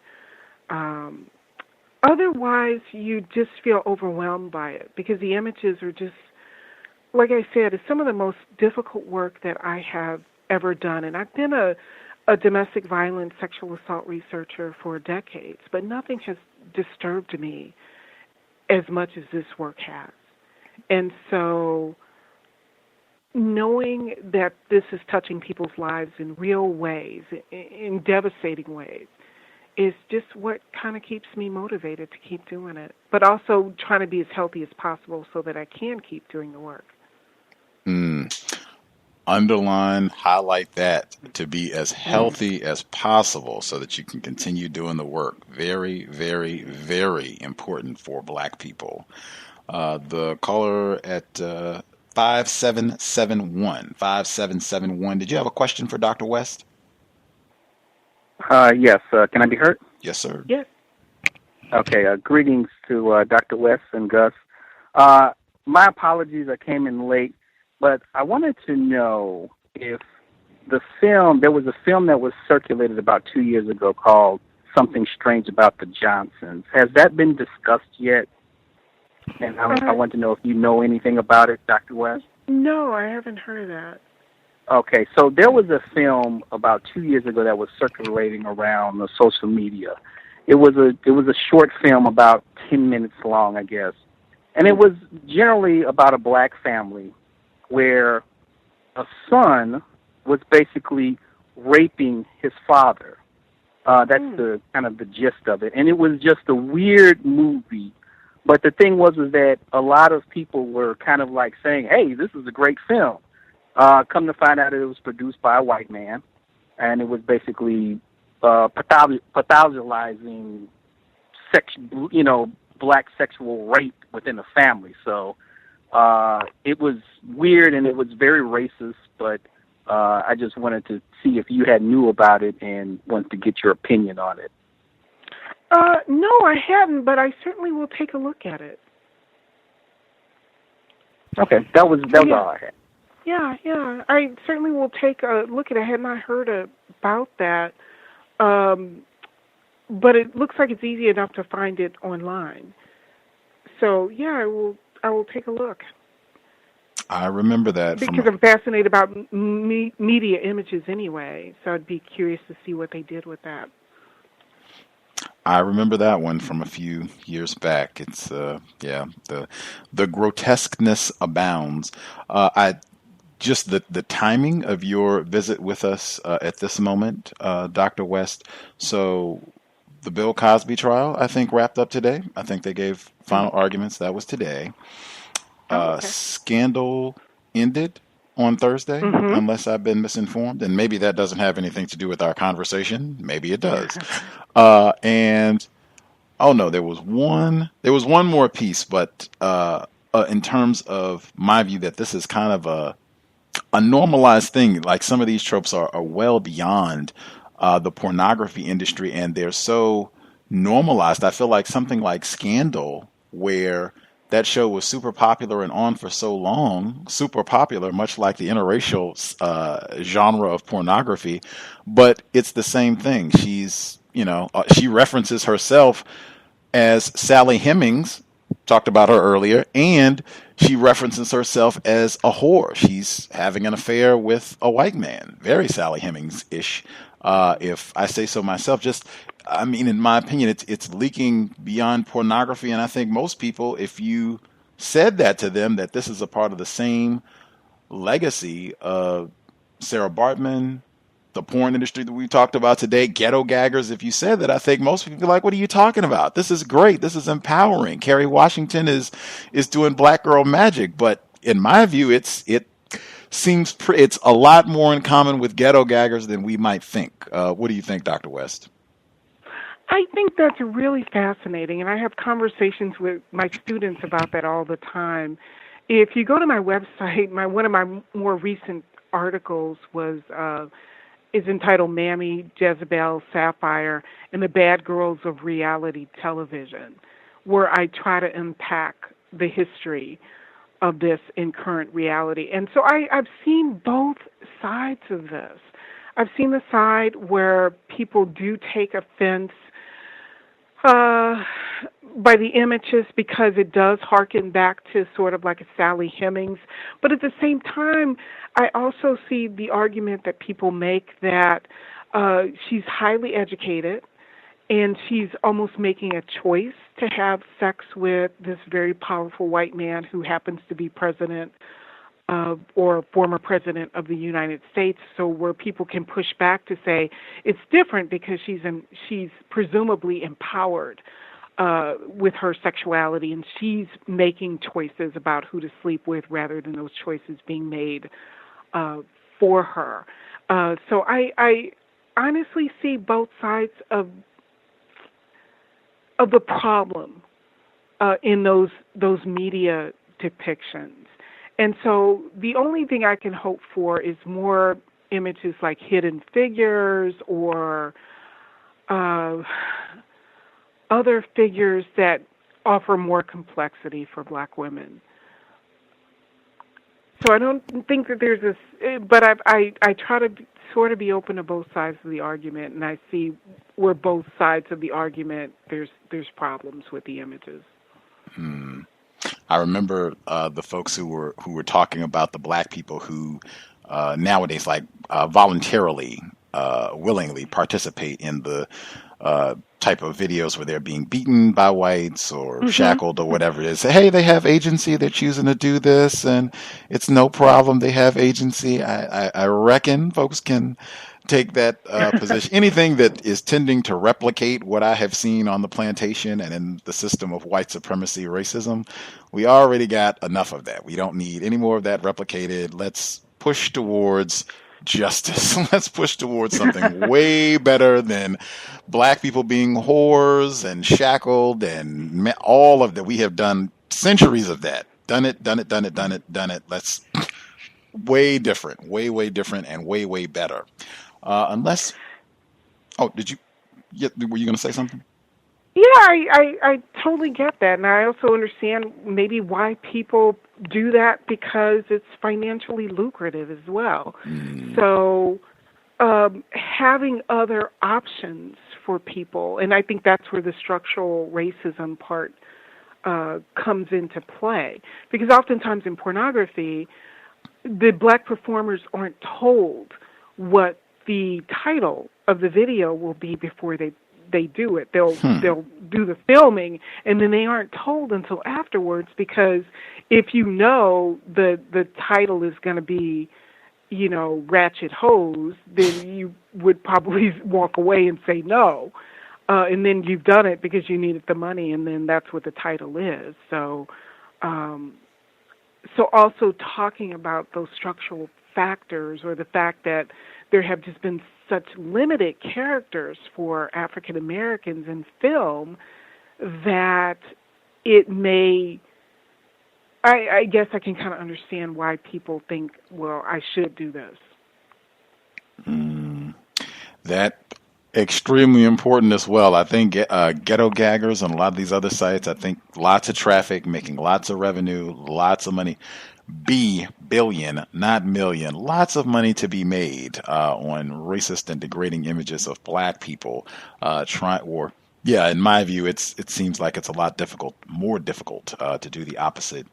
I think we nabbed all the callers. I don't see hands, so I assume everybody is satisfied with their questions that they wanted to get in. I've tweeted the website so you can check it out. It is her name, Dr. Carolyn West.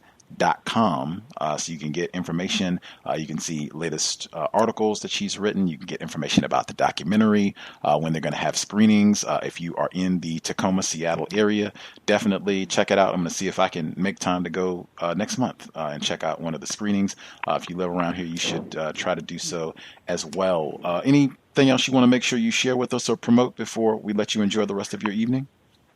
No, I certainly will be updating my website. I thank you so much for the opportunity. I'm glad people are really interested in this topic, and it has been a pleasure.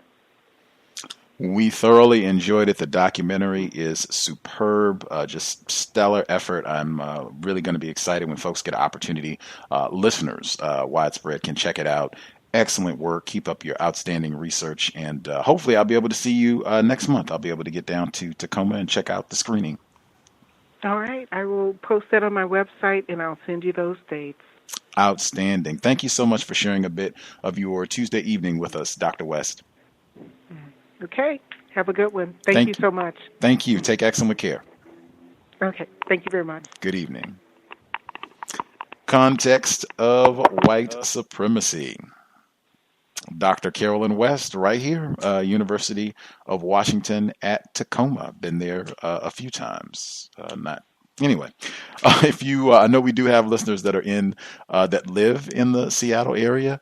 Might be worth a visit to check it out if it's not too much trouble to get to the campus on Tacoma. The film is great. It's about an hour long. Some of the images are disturbing. You already know that up front, but I mean, it's not like gory. They don't, stay on it too long, but it is powerful, I think. Check it out. Lots of great information. I'll be looking forward to, I think she said her next project is going to be on how black males are subjected to this same racist treatment in the porn industry. So I guess there'll be a follow-up. Maybe we can have her back on the program when she's done with that part of the project. But really important work, in my opinion. I think, as I said, I think at the beginning, if we have any newer listeners who might not understand Mr. Fuller or other folks that they've heard say, well, wait a minute, what do you mean something's incorrect about white people engaging in sexual intercourse or sexual activity with non-white people? What do you mean that that's incorrect? What do you mean that the white person is always engaged in an act of white supremacy if they're engaged in any type of sexual activity with a non-white person? Why on earth would you take that position? Hopefully, this broadcast will help folks get a better understanding of the logic behind that. That's not a position that's based on emotion or just dislike, or we're going to be irrational about things. No, that's just making a calm, logical assessment about what are the correct behaviors non-white people, black people should be engaged in and should not be engaged in if there is a system of racism, white supremacy. And again, this is another one that comes back to that critical question: what does it mean to be classified as white? Again, if folks need any reading material, I know we have folks always look forward to inspiring listeners to read. Reading is more important than watching TV. Reading and writing more important. So if you need reading material, and this is a subject that you enjoy talking about, thinking about, researching, again, some of the books that are related and authors that have been guests on the program: Richard Bernstein, Suspected Race, or really you can remove the suspected because he's married to a non-white female. The East, the West, and Sex. Again, chapter title: The Whole World as the White Man's Brothel. He was on the program in 2009. Pam, the legend, racismws.com. Miss her terribly. Hope she is doing well. I'm going to continue to check in on her. I'll update when I've been able to speak with her. But the Interracial Con Game. She's been on the program so many times to talk about that book. Super important. Lots of the logic in terms of why whites should not be engaged in sexual activity with non-white people, and why that is an act of racism. Lots of logic explained in that text. Danielle McGuire, Suspected Racist, At the Dark End of the Street, Black Women, Rape and Resistance, A New History of the Civil Rights Movement. Dr. Welsing also said she thought that was an important book to read. And again, I think it's going to the top 10, the late Vincent Woodard's The Delectable Negro, Homoeroticism and Human Consumption in U.S. Slave culture. We did that book on the book club. That's one you can just go back and listen to the book club. We have the audio in the archives beginning of 2017, or you can get the book and read along and use the book club as kind of a study guide as you proceed. But definitely worth the read, and I think will help a lot. Also, Renethia Tate, Pieces of a Puzzle. Really, really important book. She's been a guest on the program repeatedly. Pam is a big fan of her work.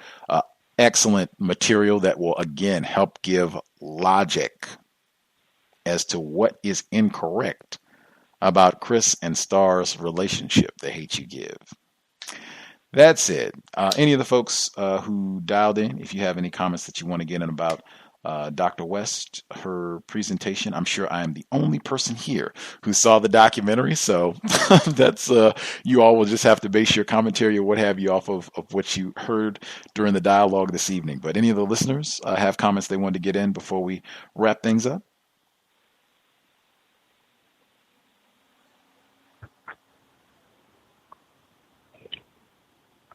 Can I be heard? Retired firefighter in Florida. Am I correct? And did she say that?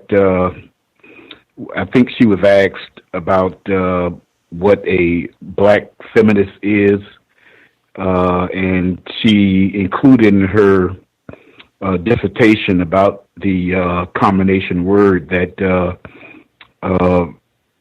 racism is not enough, and that sexism, and I think she mentioned something about homo. What is that word? I have problems with some words because I don't actually use them. Homo. I think it means fear of homosexuals. Homophobia? Was that? Yeah. She mentioned about that homophobia are enough for her to define herself as such, and race doesn't. It's not a. I guess she's. Do you remember that part of the interview? I believe I do. I think she also used the term. Could you make some clarity? Could you make some clarity for me in that explanation that she gave? Because I didn't fully understand it. She said what she said. Okay. I would, because I don't have a transcript right in front of me to read it back exactly. Okay. So yeah, I would just be, being way incorrect. All I can do is say she said what she said. One more thing. To be explicit, what does that mean? What does it mean to be explicit about something? When you use the term sexual explicit. Oh, okay. And see, that's why it's important. Context and asking the person. In that context, I think when she said explicit, I think she meant something of a sexual nature, material that some people might find offensive, or something that some people, content that some people might want censored. That's what she meant when she was using explicit in that manner, I believe. I could be in error. Okay. Because when I asked about could pornography also mean something that is not necessarily dealing with the people activity of sex, I'm not sure if she went into that. I would figure, based on what I think the word means, that it would filter into all 9 areas of activity. The word pornographic or pornography. It wouldn't just limit itself to sex. Mm-hmm. Does that make any sense to anybody else? It does. To me, that makes sense. I would, with listeners, I do always think it's best with words to ask the person that used the term for definition. That way you can get extra super clarity about, what they meant and all that. That's always the best route to go because, everybody else is kind of guessing. Anyway, I do think in terms of pornography being beyond just the 8th area of people activity, sex, I think myself and others have described these police shooting videos as a form of pornography, racial pornography, to just watch black people be gunned down. In my view, that is certainly explicit content, although not sexual. But I think that's pornographic. I think there are lots of different ways that racists produce Great example. pornography in the system of racism, white supremacy that's not necessarily sexual, if that makes sense. Great example.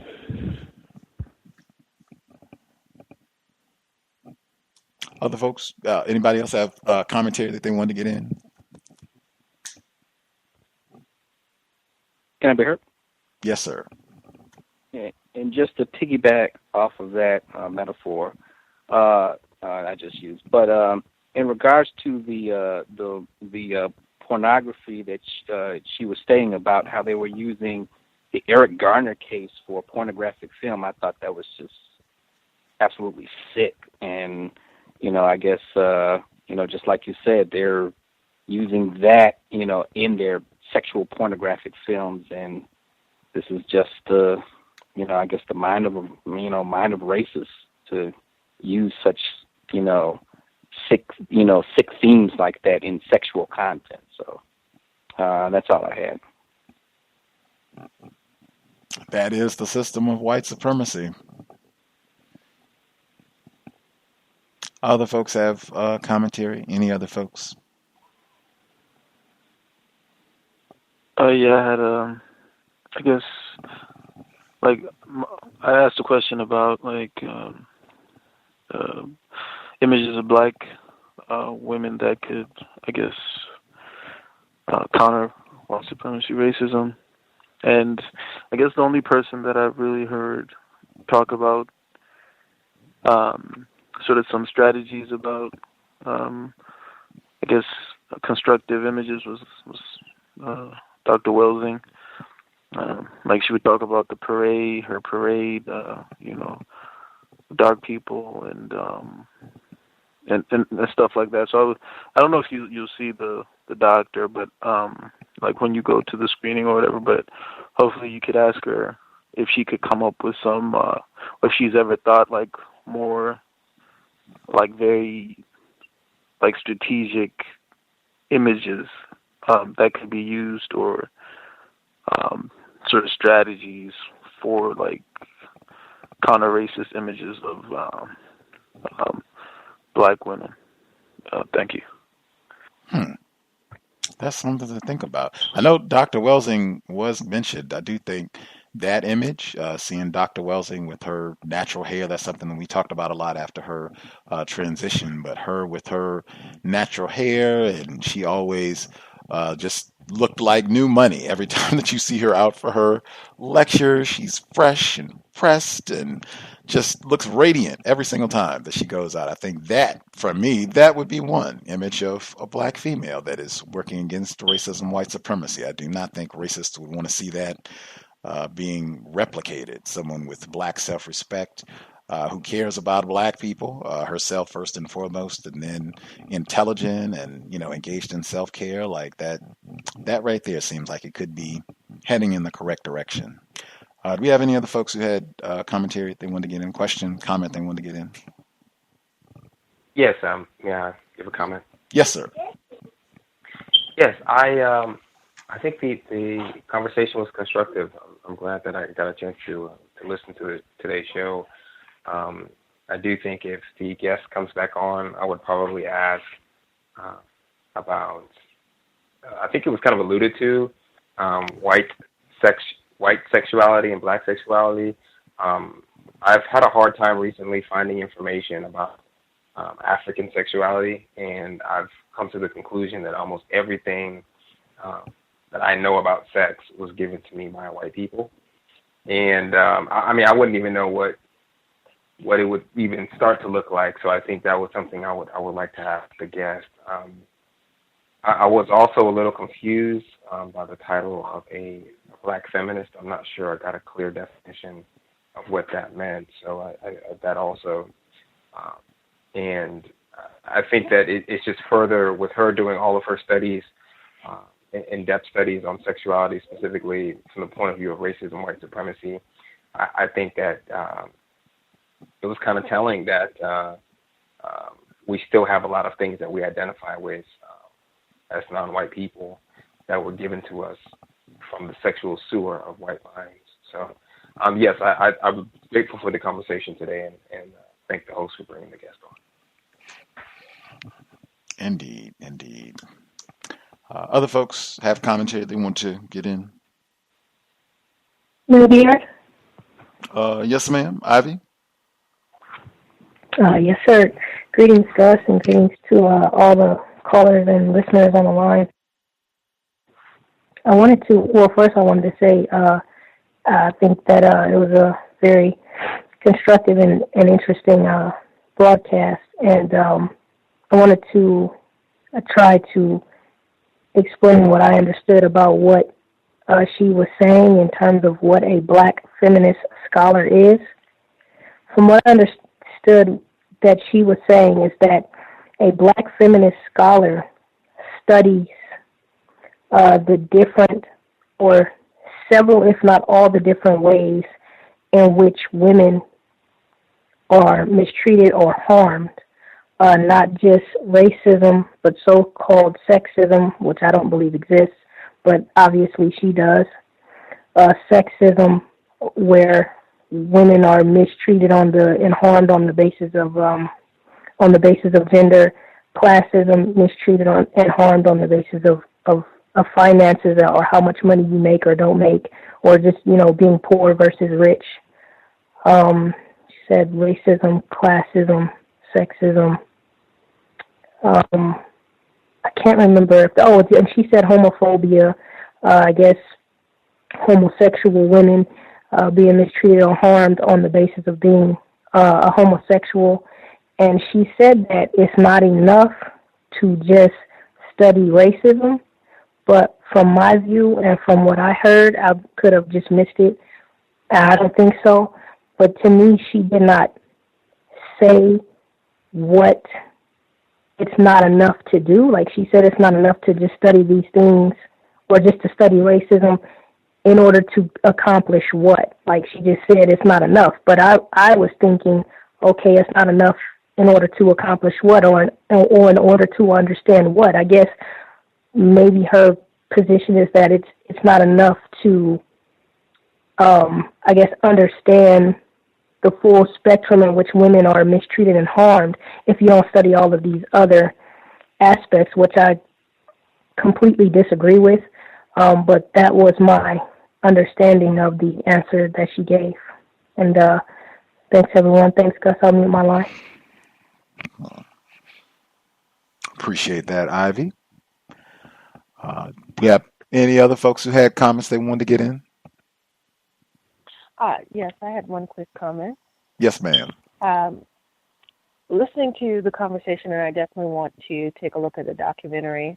I thought maybe in her position as a teacher or as a professor, she can't be explicit in saying that, the logical conclusion that we've come to, or I think we've come to as a consensus is that, it is not constructive to be in so-called interracial relationships or involved in what you call tragic arrangements.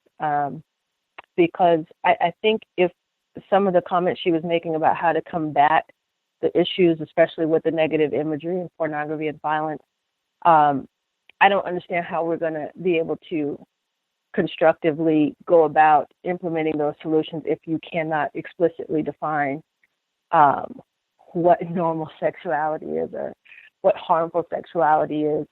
And if you can't explicitly say, just like we can say that there's racism, that there's non-white people and white people, that's how racism is constructed. I think you have to be able to say there is a difference in white sexuality and non-white sexuality, even if that's being very broad in general.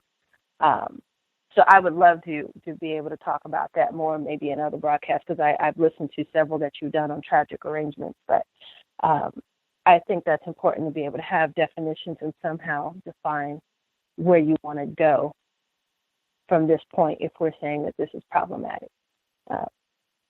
Thank you.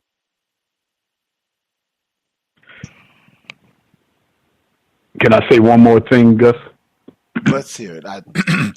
Great commentary from the previous female caller.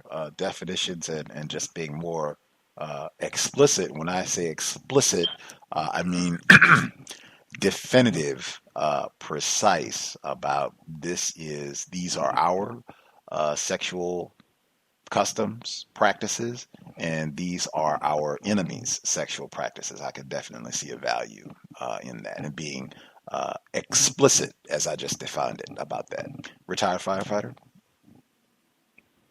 Yes, because sex is so influential amongst people. But my first question, the origins of it came from the strategy of the Montgomery bus situation. The organizers actually there were several people who was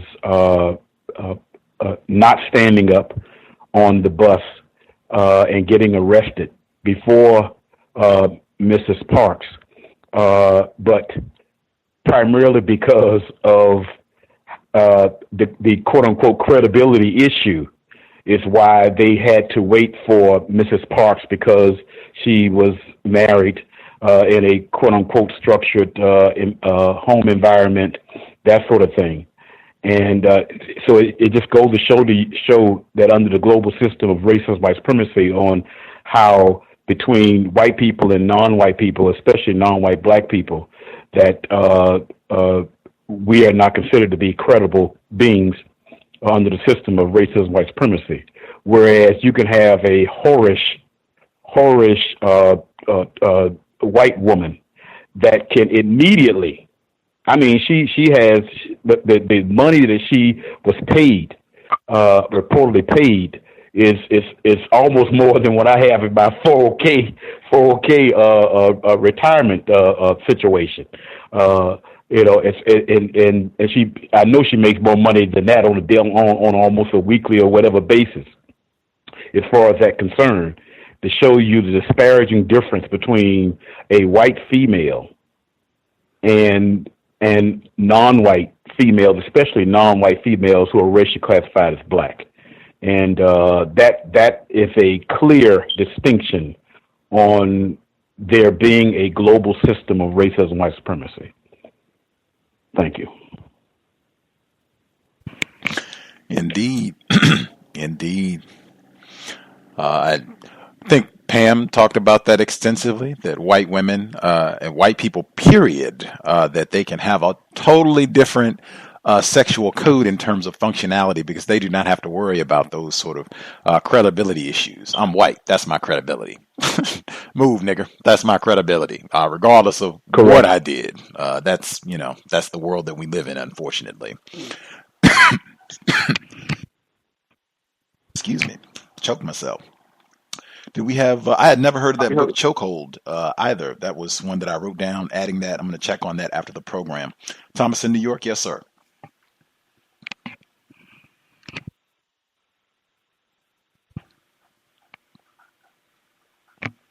Were you going to comment, Thomas in New York, or made a brief Yes, I was. I'm sorry. I was just talking. I didn't know I was muted. I'm sorry. I was confessing. I had a confession. That was my cousin who ran out in front of Bill Cosby naked with the feminist written on her. That was my cousin Nikki, and I was quite shocked when I saw that.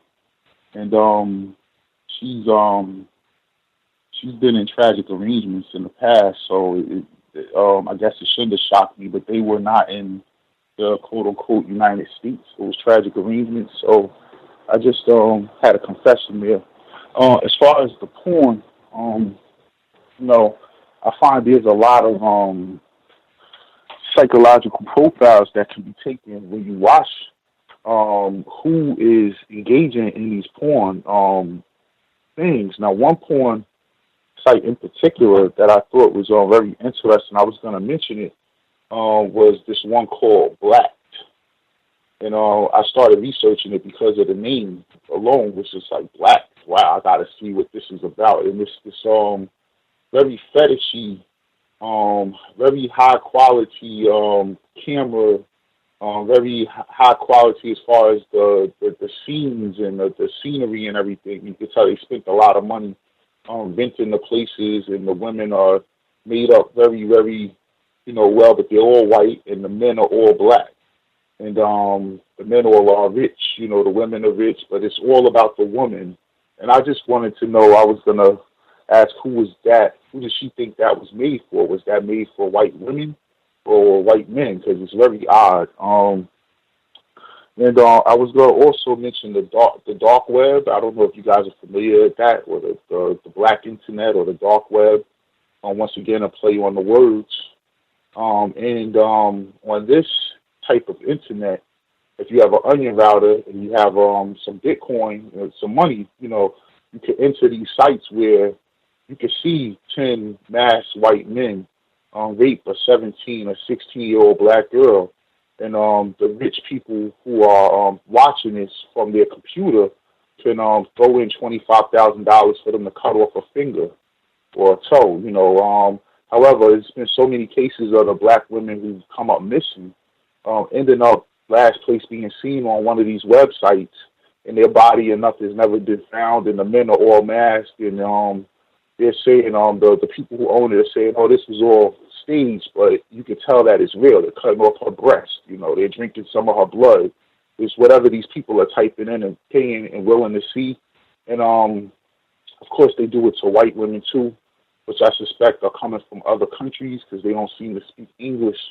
But for the most part, I've seen a lot of black girls in these sites, and they've never been seen again. However, they've been some of the missing people. There's been some people who've done work on that, and a few of them haven't survived to finish their research. But I'll mute my line. Thank you, Gus.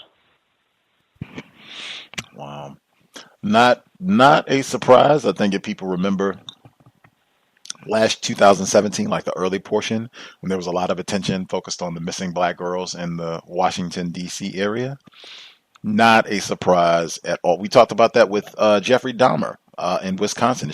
Dr. West mentioned that on the program. Of course, that's who you would want to prey on.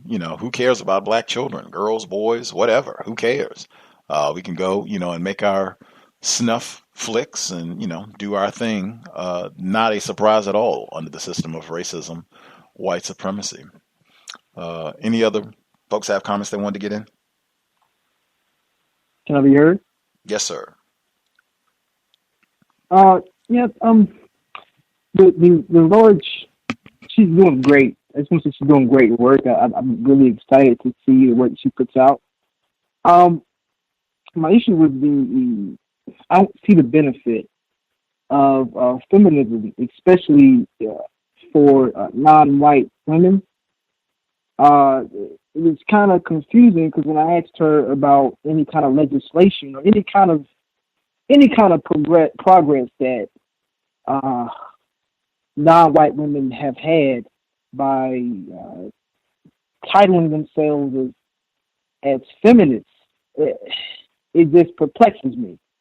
I don't know why anyone would be a part of a group that can't really get any kind of work done to progress the situation that they're in. Albeit, I do appreciate the work that she's putting in with pornography, but that's just my only comment. Thank you. Right on. I guess the one thing that my comment with that, I think when I asked her about her white feminist colleagues and how they responded to her work, since she was saying she was kind of motivated to do this research because she felt like no one was talking about this. When she was saying, hey, we're people that are in university settings who study sex, study pornography, like Dr. Jensen. Where is the analysis in terms of all this racist content? Where is the discussion of, ghetto gaggers, what Thomas in New York was talking about? Where is that at? And they had no comment. They remained mum. I've heard this before. We talked about this before. Just in my opinion, when you keep seeing the same patterns, eventually you got to come to a conclusion. Dr. Kanban talked about that. It can't just be that we keep seeing the same pattern and, are stumped, where we're not understanding or we can't, just come to a conclusion about what we think is going on. In my view, white women, hey, ain't nothing to discuss. It's nothing to talk about. 52 numbers should be special to black people as long as this problem exists, at least through the current administration, 4 more years. 52% of white voting women voted for our current president. White women were also mum when Daniel Holtzclaw's trial was happening, before and after. They got a whole lot to say about Bill Cosby. They didn't have a whole lot to say about Daniel Holtzclaw. Still haven't had a whole lot to say about Daniel Holtzclaw. In my view, you don't get the benefit of the doubt. It's no head scratching. Dedicated to the system of white supremacy. That is what you are aligned with. You are not down for the sisters. You are not trying to look out for your oppressed black sisters and niggers in general, and let's deal with all of the... No, that's not what you're about at all. Your allegiance is to the system of white supremacy. Got it. That's how I'm going to deal with you. That's what I'll think, and I won't lose any time over that. And if I'm wrong, well, then I'll find that out. I'll remain open to that. But man, come to conclusions, particularly when you keep seeing the same patterns repeat. Just a suggestion. Anybody else? Are we good? Folks have anything else they want to get in? Shay. Gus? Ivy? Didn't you one time read, I don't know if you remember, but I thought that on a previous broadcast you read where at the same time that black people were defending themselves against racism, but they were being accused of rioting, the feminist movement came into being. Do you remember that? Yep, I remember the exact paragraph, but because of the flood, I don't have my library, so I can't just reach and grab the book. But it was a white woman's biography.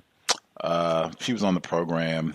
If you gave me more time, I could think of it. But yeah, because of the flood, I can't just look at my library and be like, oh yeah, that was such and such. But yep, it was a white woman. She wrote it in her biography that during the 60s, like she was pinpointing the exact moment and basically saying like, yep, at this moment when black, it was as the Negro militancy was increasing, that was when feminism really picked up. And, sexism, down with the man. He's oppressing others. And the white biographer who wrote this book, she talked about, I asked her about that in detail because I thought that was a really important point, and she went into great detail about that and saying, yep, that's about the size of what happened, almost seeming deliberate, even though she didn't go that far. But that's exactly what it looked like to me. Very deliberate to cause confusion with regards to racism, white supremacy. Casualty of the Flood, that I can't tell you the book. Yeah, that's the reason that if you could excuse me for a minute, I wanted to turn the fan off. I don't want to have background noise. Excuse me, that's why my voice is kind of messed up because of the air. But anyway, because it just, the thing about that, it just speaks to how white people always try to deflect from racism, and if you have this classism and homophobia and all this other stuff, then at the end of the day, nobody's really being mistreated, because it really gets ridiculous, sort of like the white privilege conference where, you got, able-bodyism and all of these isms that really aren't isms at all, because ultimately racism is more than just mistreatment. Racism is subjugation, and all these other isms don't have anything to do with subjugation. They're just different forms of mistreatment. Like, black men do not subjugate white women. So there's no such thing as sexism, and rich black people don't subjugate white poor people. And in fact, it's the other way around. So there is no classism. If anything, this is just mistreatment. Men mistreat women, women mistreat men. That's not the same thing as subjugation, which is what racism is subjugation. And a black woman is actually credited with that term, intersectionality, where supposedly all of these isms intersect when they don't at all. And even though a black woman is credited with that, I think that white people are behind that, and that somehow they've been able to put a black woman's face on that. I'd like to know who the real original person is who kind of came up with that concept. And I believe that person, because I mean, we're all educated by white people anyway, and they were able to spread, that doctrine, and then again somehow this black woman gets credited with that. But that's the whole thing that you end up with. You just end up with a bunch of confusion, because ultimately it's just lies. There is no intersectionality, and there's no, all these other isms. There's only one ism, and that's racism. And that's why the firefighter and probably some other people were confused, because it's just a bunch of confusion, because it's just lies. And, that's all I wanted to add. And I'll mute my line. Thanks, Gus. Was Ann Braden. My memory is not that bad. It was Catherine Fosel. She was a guest on the program, I believe 2014. Year might be off, but Subversive Southerner. It was about Ann Braden. If I was at my residence, I could give you the exact page, exact paragraph where she says that. But since I don't, I can just tell you that is the book, and she was on the author of the book, Catherine Fosel, suspected racist. She was on the program, and we talked about that portion specifically, white women distracting from racism, white supremacy. Anything else? I was just going to quickly say, I listened to that broadcast. That's where I got it from. It was a great broadcast. That was it. Reading is more important than watching television. Just like to thank Miss Ivy for clearing that up for me. I think she provided clarity. Thank you, Mr. Firefighter. I was really hoping to do that. I was concerned that I didn't do a good job of it, but I really, really tried. Thank you so much. You're welcome, ma'am.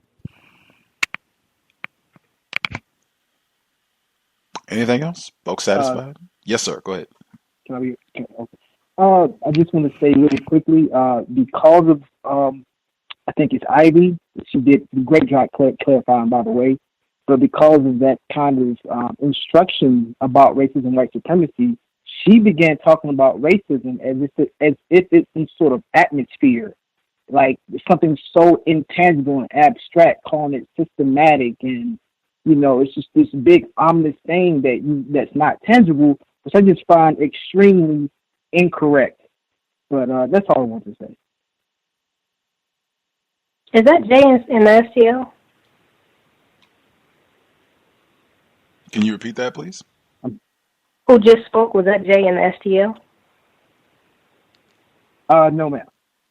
Okay, well, thank you anyway for what you just said. And I think that the guest herself, as well as a lot of people, are confused because this stuff is confusing, and that's the whole point, because white people want to distract from racism as much as possible. And if they can accomplish the goal that if everybody's mistreated, there's really no such thing as racism and black people aren't really mistreated, that's what they want to get to if they can get there. And they're making kind of a lot of progress with just all the confusion that they're spreading. They've confused so many people, and I'm even confused as well. But because of this program and other things, it's challenging me to think more and more, and the confusion is getting less and less. But yeah, that's what it boils down to, just a whole lot of confusion, and it is confusing. So it's understandable that people are just confused, and that's it.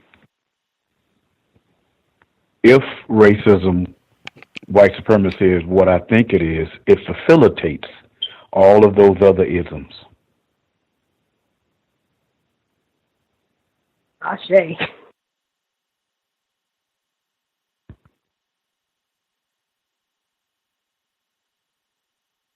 On a historical note, some of the research I've been doing, I found that a lot of the first black feminists came in the late 1800s. In fact, Marcus Garvey's first and second wives were considered feminists. How white women were able to co-opt into that and redefine that construct is one of the things that I'm trying to find. But first, people who were trying to get rights for women, especially labor rights and things of that nature, were black women because white women didn't work for them. They couldn't work back then. Their men wouldn't allow them to, so they had no rights. So I thought that was interesting, and when I started studying feminism, it kept bringing me back to black women in the late 1800s in both the Caribbean and the United States, which I thought was very interesting. What everyone's saying is right on point. The system works off of confusion, and they keep us confused at all times. And without the confusion, they know that their system doesn't work. So every one of them has a part to play in keeping us confused, whether subconsciously or consciously, as the great Dr. Weldon will put it. And it works perfectly. I just hope that we could get to the point where we're able to have that same level of confusion as far as what we're going to do. We're not so predictable to white people. And of course, we are predictable because they put us in a situation where they know what we're going to do. So.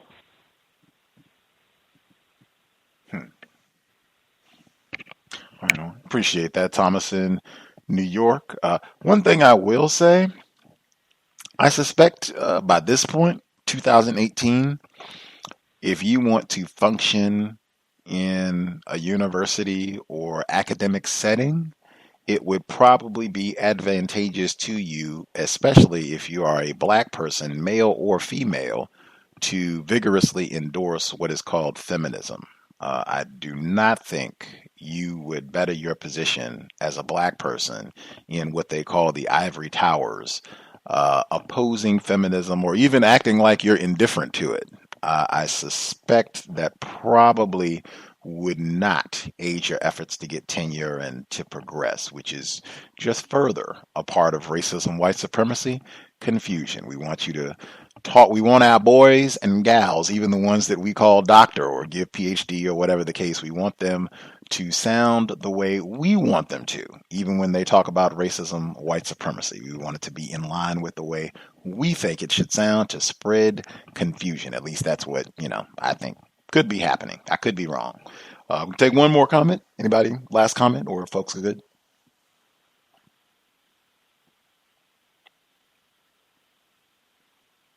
Yeah, I just want to say, I think on the plantation, white men had a very strong working relationship with black women as far as keeping their business intact. They would go to the black men or Big Mama to know how many slaves is ready to work, who's ready to do what, who's in good condition, where such and such is, to get this one in line. That was their responsibility. And white women have always looked at that relationship with a side eye. And now that this new feminist that new feminist movement that's coming about, that is making black women feel like they're being included, really, they're the number one target of this new white woman feminist movement, in my opinion. That is something we can ponder on. We should be here Thursday, Workplace Racism, 8 p.m. Eastern, 5 p.m. Pacific. Friday, we will conclude The Hate You Give. All done. Shout out to Ned the Wino. That'll be Friday, same time, 8 p.m. Eastern, 5 p.m. Pacific. Compensatory call-in Saturday, 9 Eastern, 6 p.m. Pacific. Thanks to everyone for tuning in, although how would they not tune in? Everyone's favorite subject matter. If you have questions, comments, guest suggestions, I tweeted Dr. West's website for people if you're interested, if you want to check out the documentary, or for people that are in this area, if you want to try to go to Tacoma to check out the documentary film on one of the dates. I'm going to try and do that myself. But you can drop an email if you need any information, untiljustice@gmail.com, untiljustice@gmail.com. Huge thanks to all the folks for calling in, listening in. I hope it was worthy of your Tuesday afternoon, because it was absolutely gorgeous. Hopefully it was worthy of my Tuesday afternoon either. I could have been frolicking outside at the park, doing all kinds of things. It was a beautiful day here in Seattle. It has not been spring-like at all so far this spring. It has been rainy and windy and cloudy most of the spring, so it's just kind of finally starting to feel like, oh, it's not winter anymore. But we were here, counter-racist grind. That said, sobriety would be best under conditions of white supremacy, given our disturbing subject matter for the evening. I think we definitely want to make sure that we are not in a vulnerable position to be taken advantage of by sexual predators and terrorists. I think it would behoove us to function, to behave at all times like war is being waged against black people. Let's make sure that we can think clearly, make great decisions. Sometimes you might have to make split-second, life-saving decisions. I don't think being intoxicated is going to help in any of those critical moments. Let's do everything we can to preserve our health, our brain computer, so that we can come up with solutions to the problem: racist man, racist woman, racist child. Certainly, if we're going to be in a vehicle, let's be sober and buckled up. Let's do everything we can to minimize contact with race soldiers, badge or no. That's it, Creator. We ask that you help us remain patient with other black people, victims of white supremacy. We ask that you help us remain patient with ourselves. Remind us to demonstrate the highest levels of black self-respect at all times, in all places, each and every time we are in contact with another black person. It has been time. Replace white supremacy with justice immediately. Cow signing out. Thanks all for tuning in. Nigga, you so brainwashed. I'm a victim, brother. Problem. You're a victim. Man, I'm a victim of 400 years of conditioning. Shut up. The man has programmed my conditioning. Mm-hmm. Even my conditioning has been conditioned.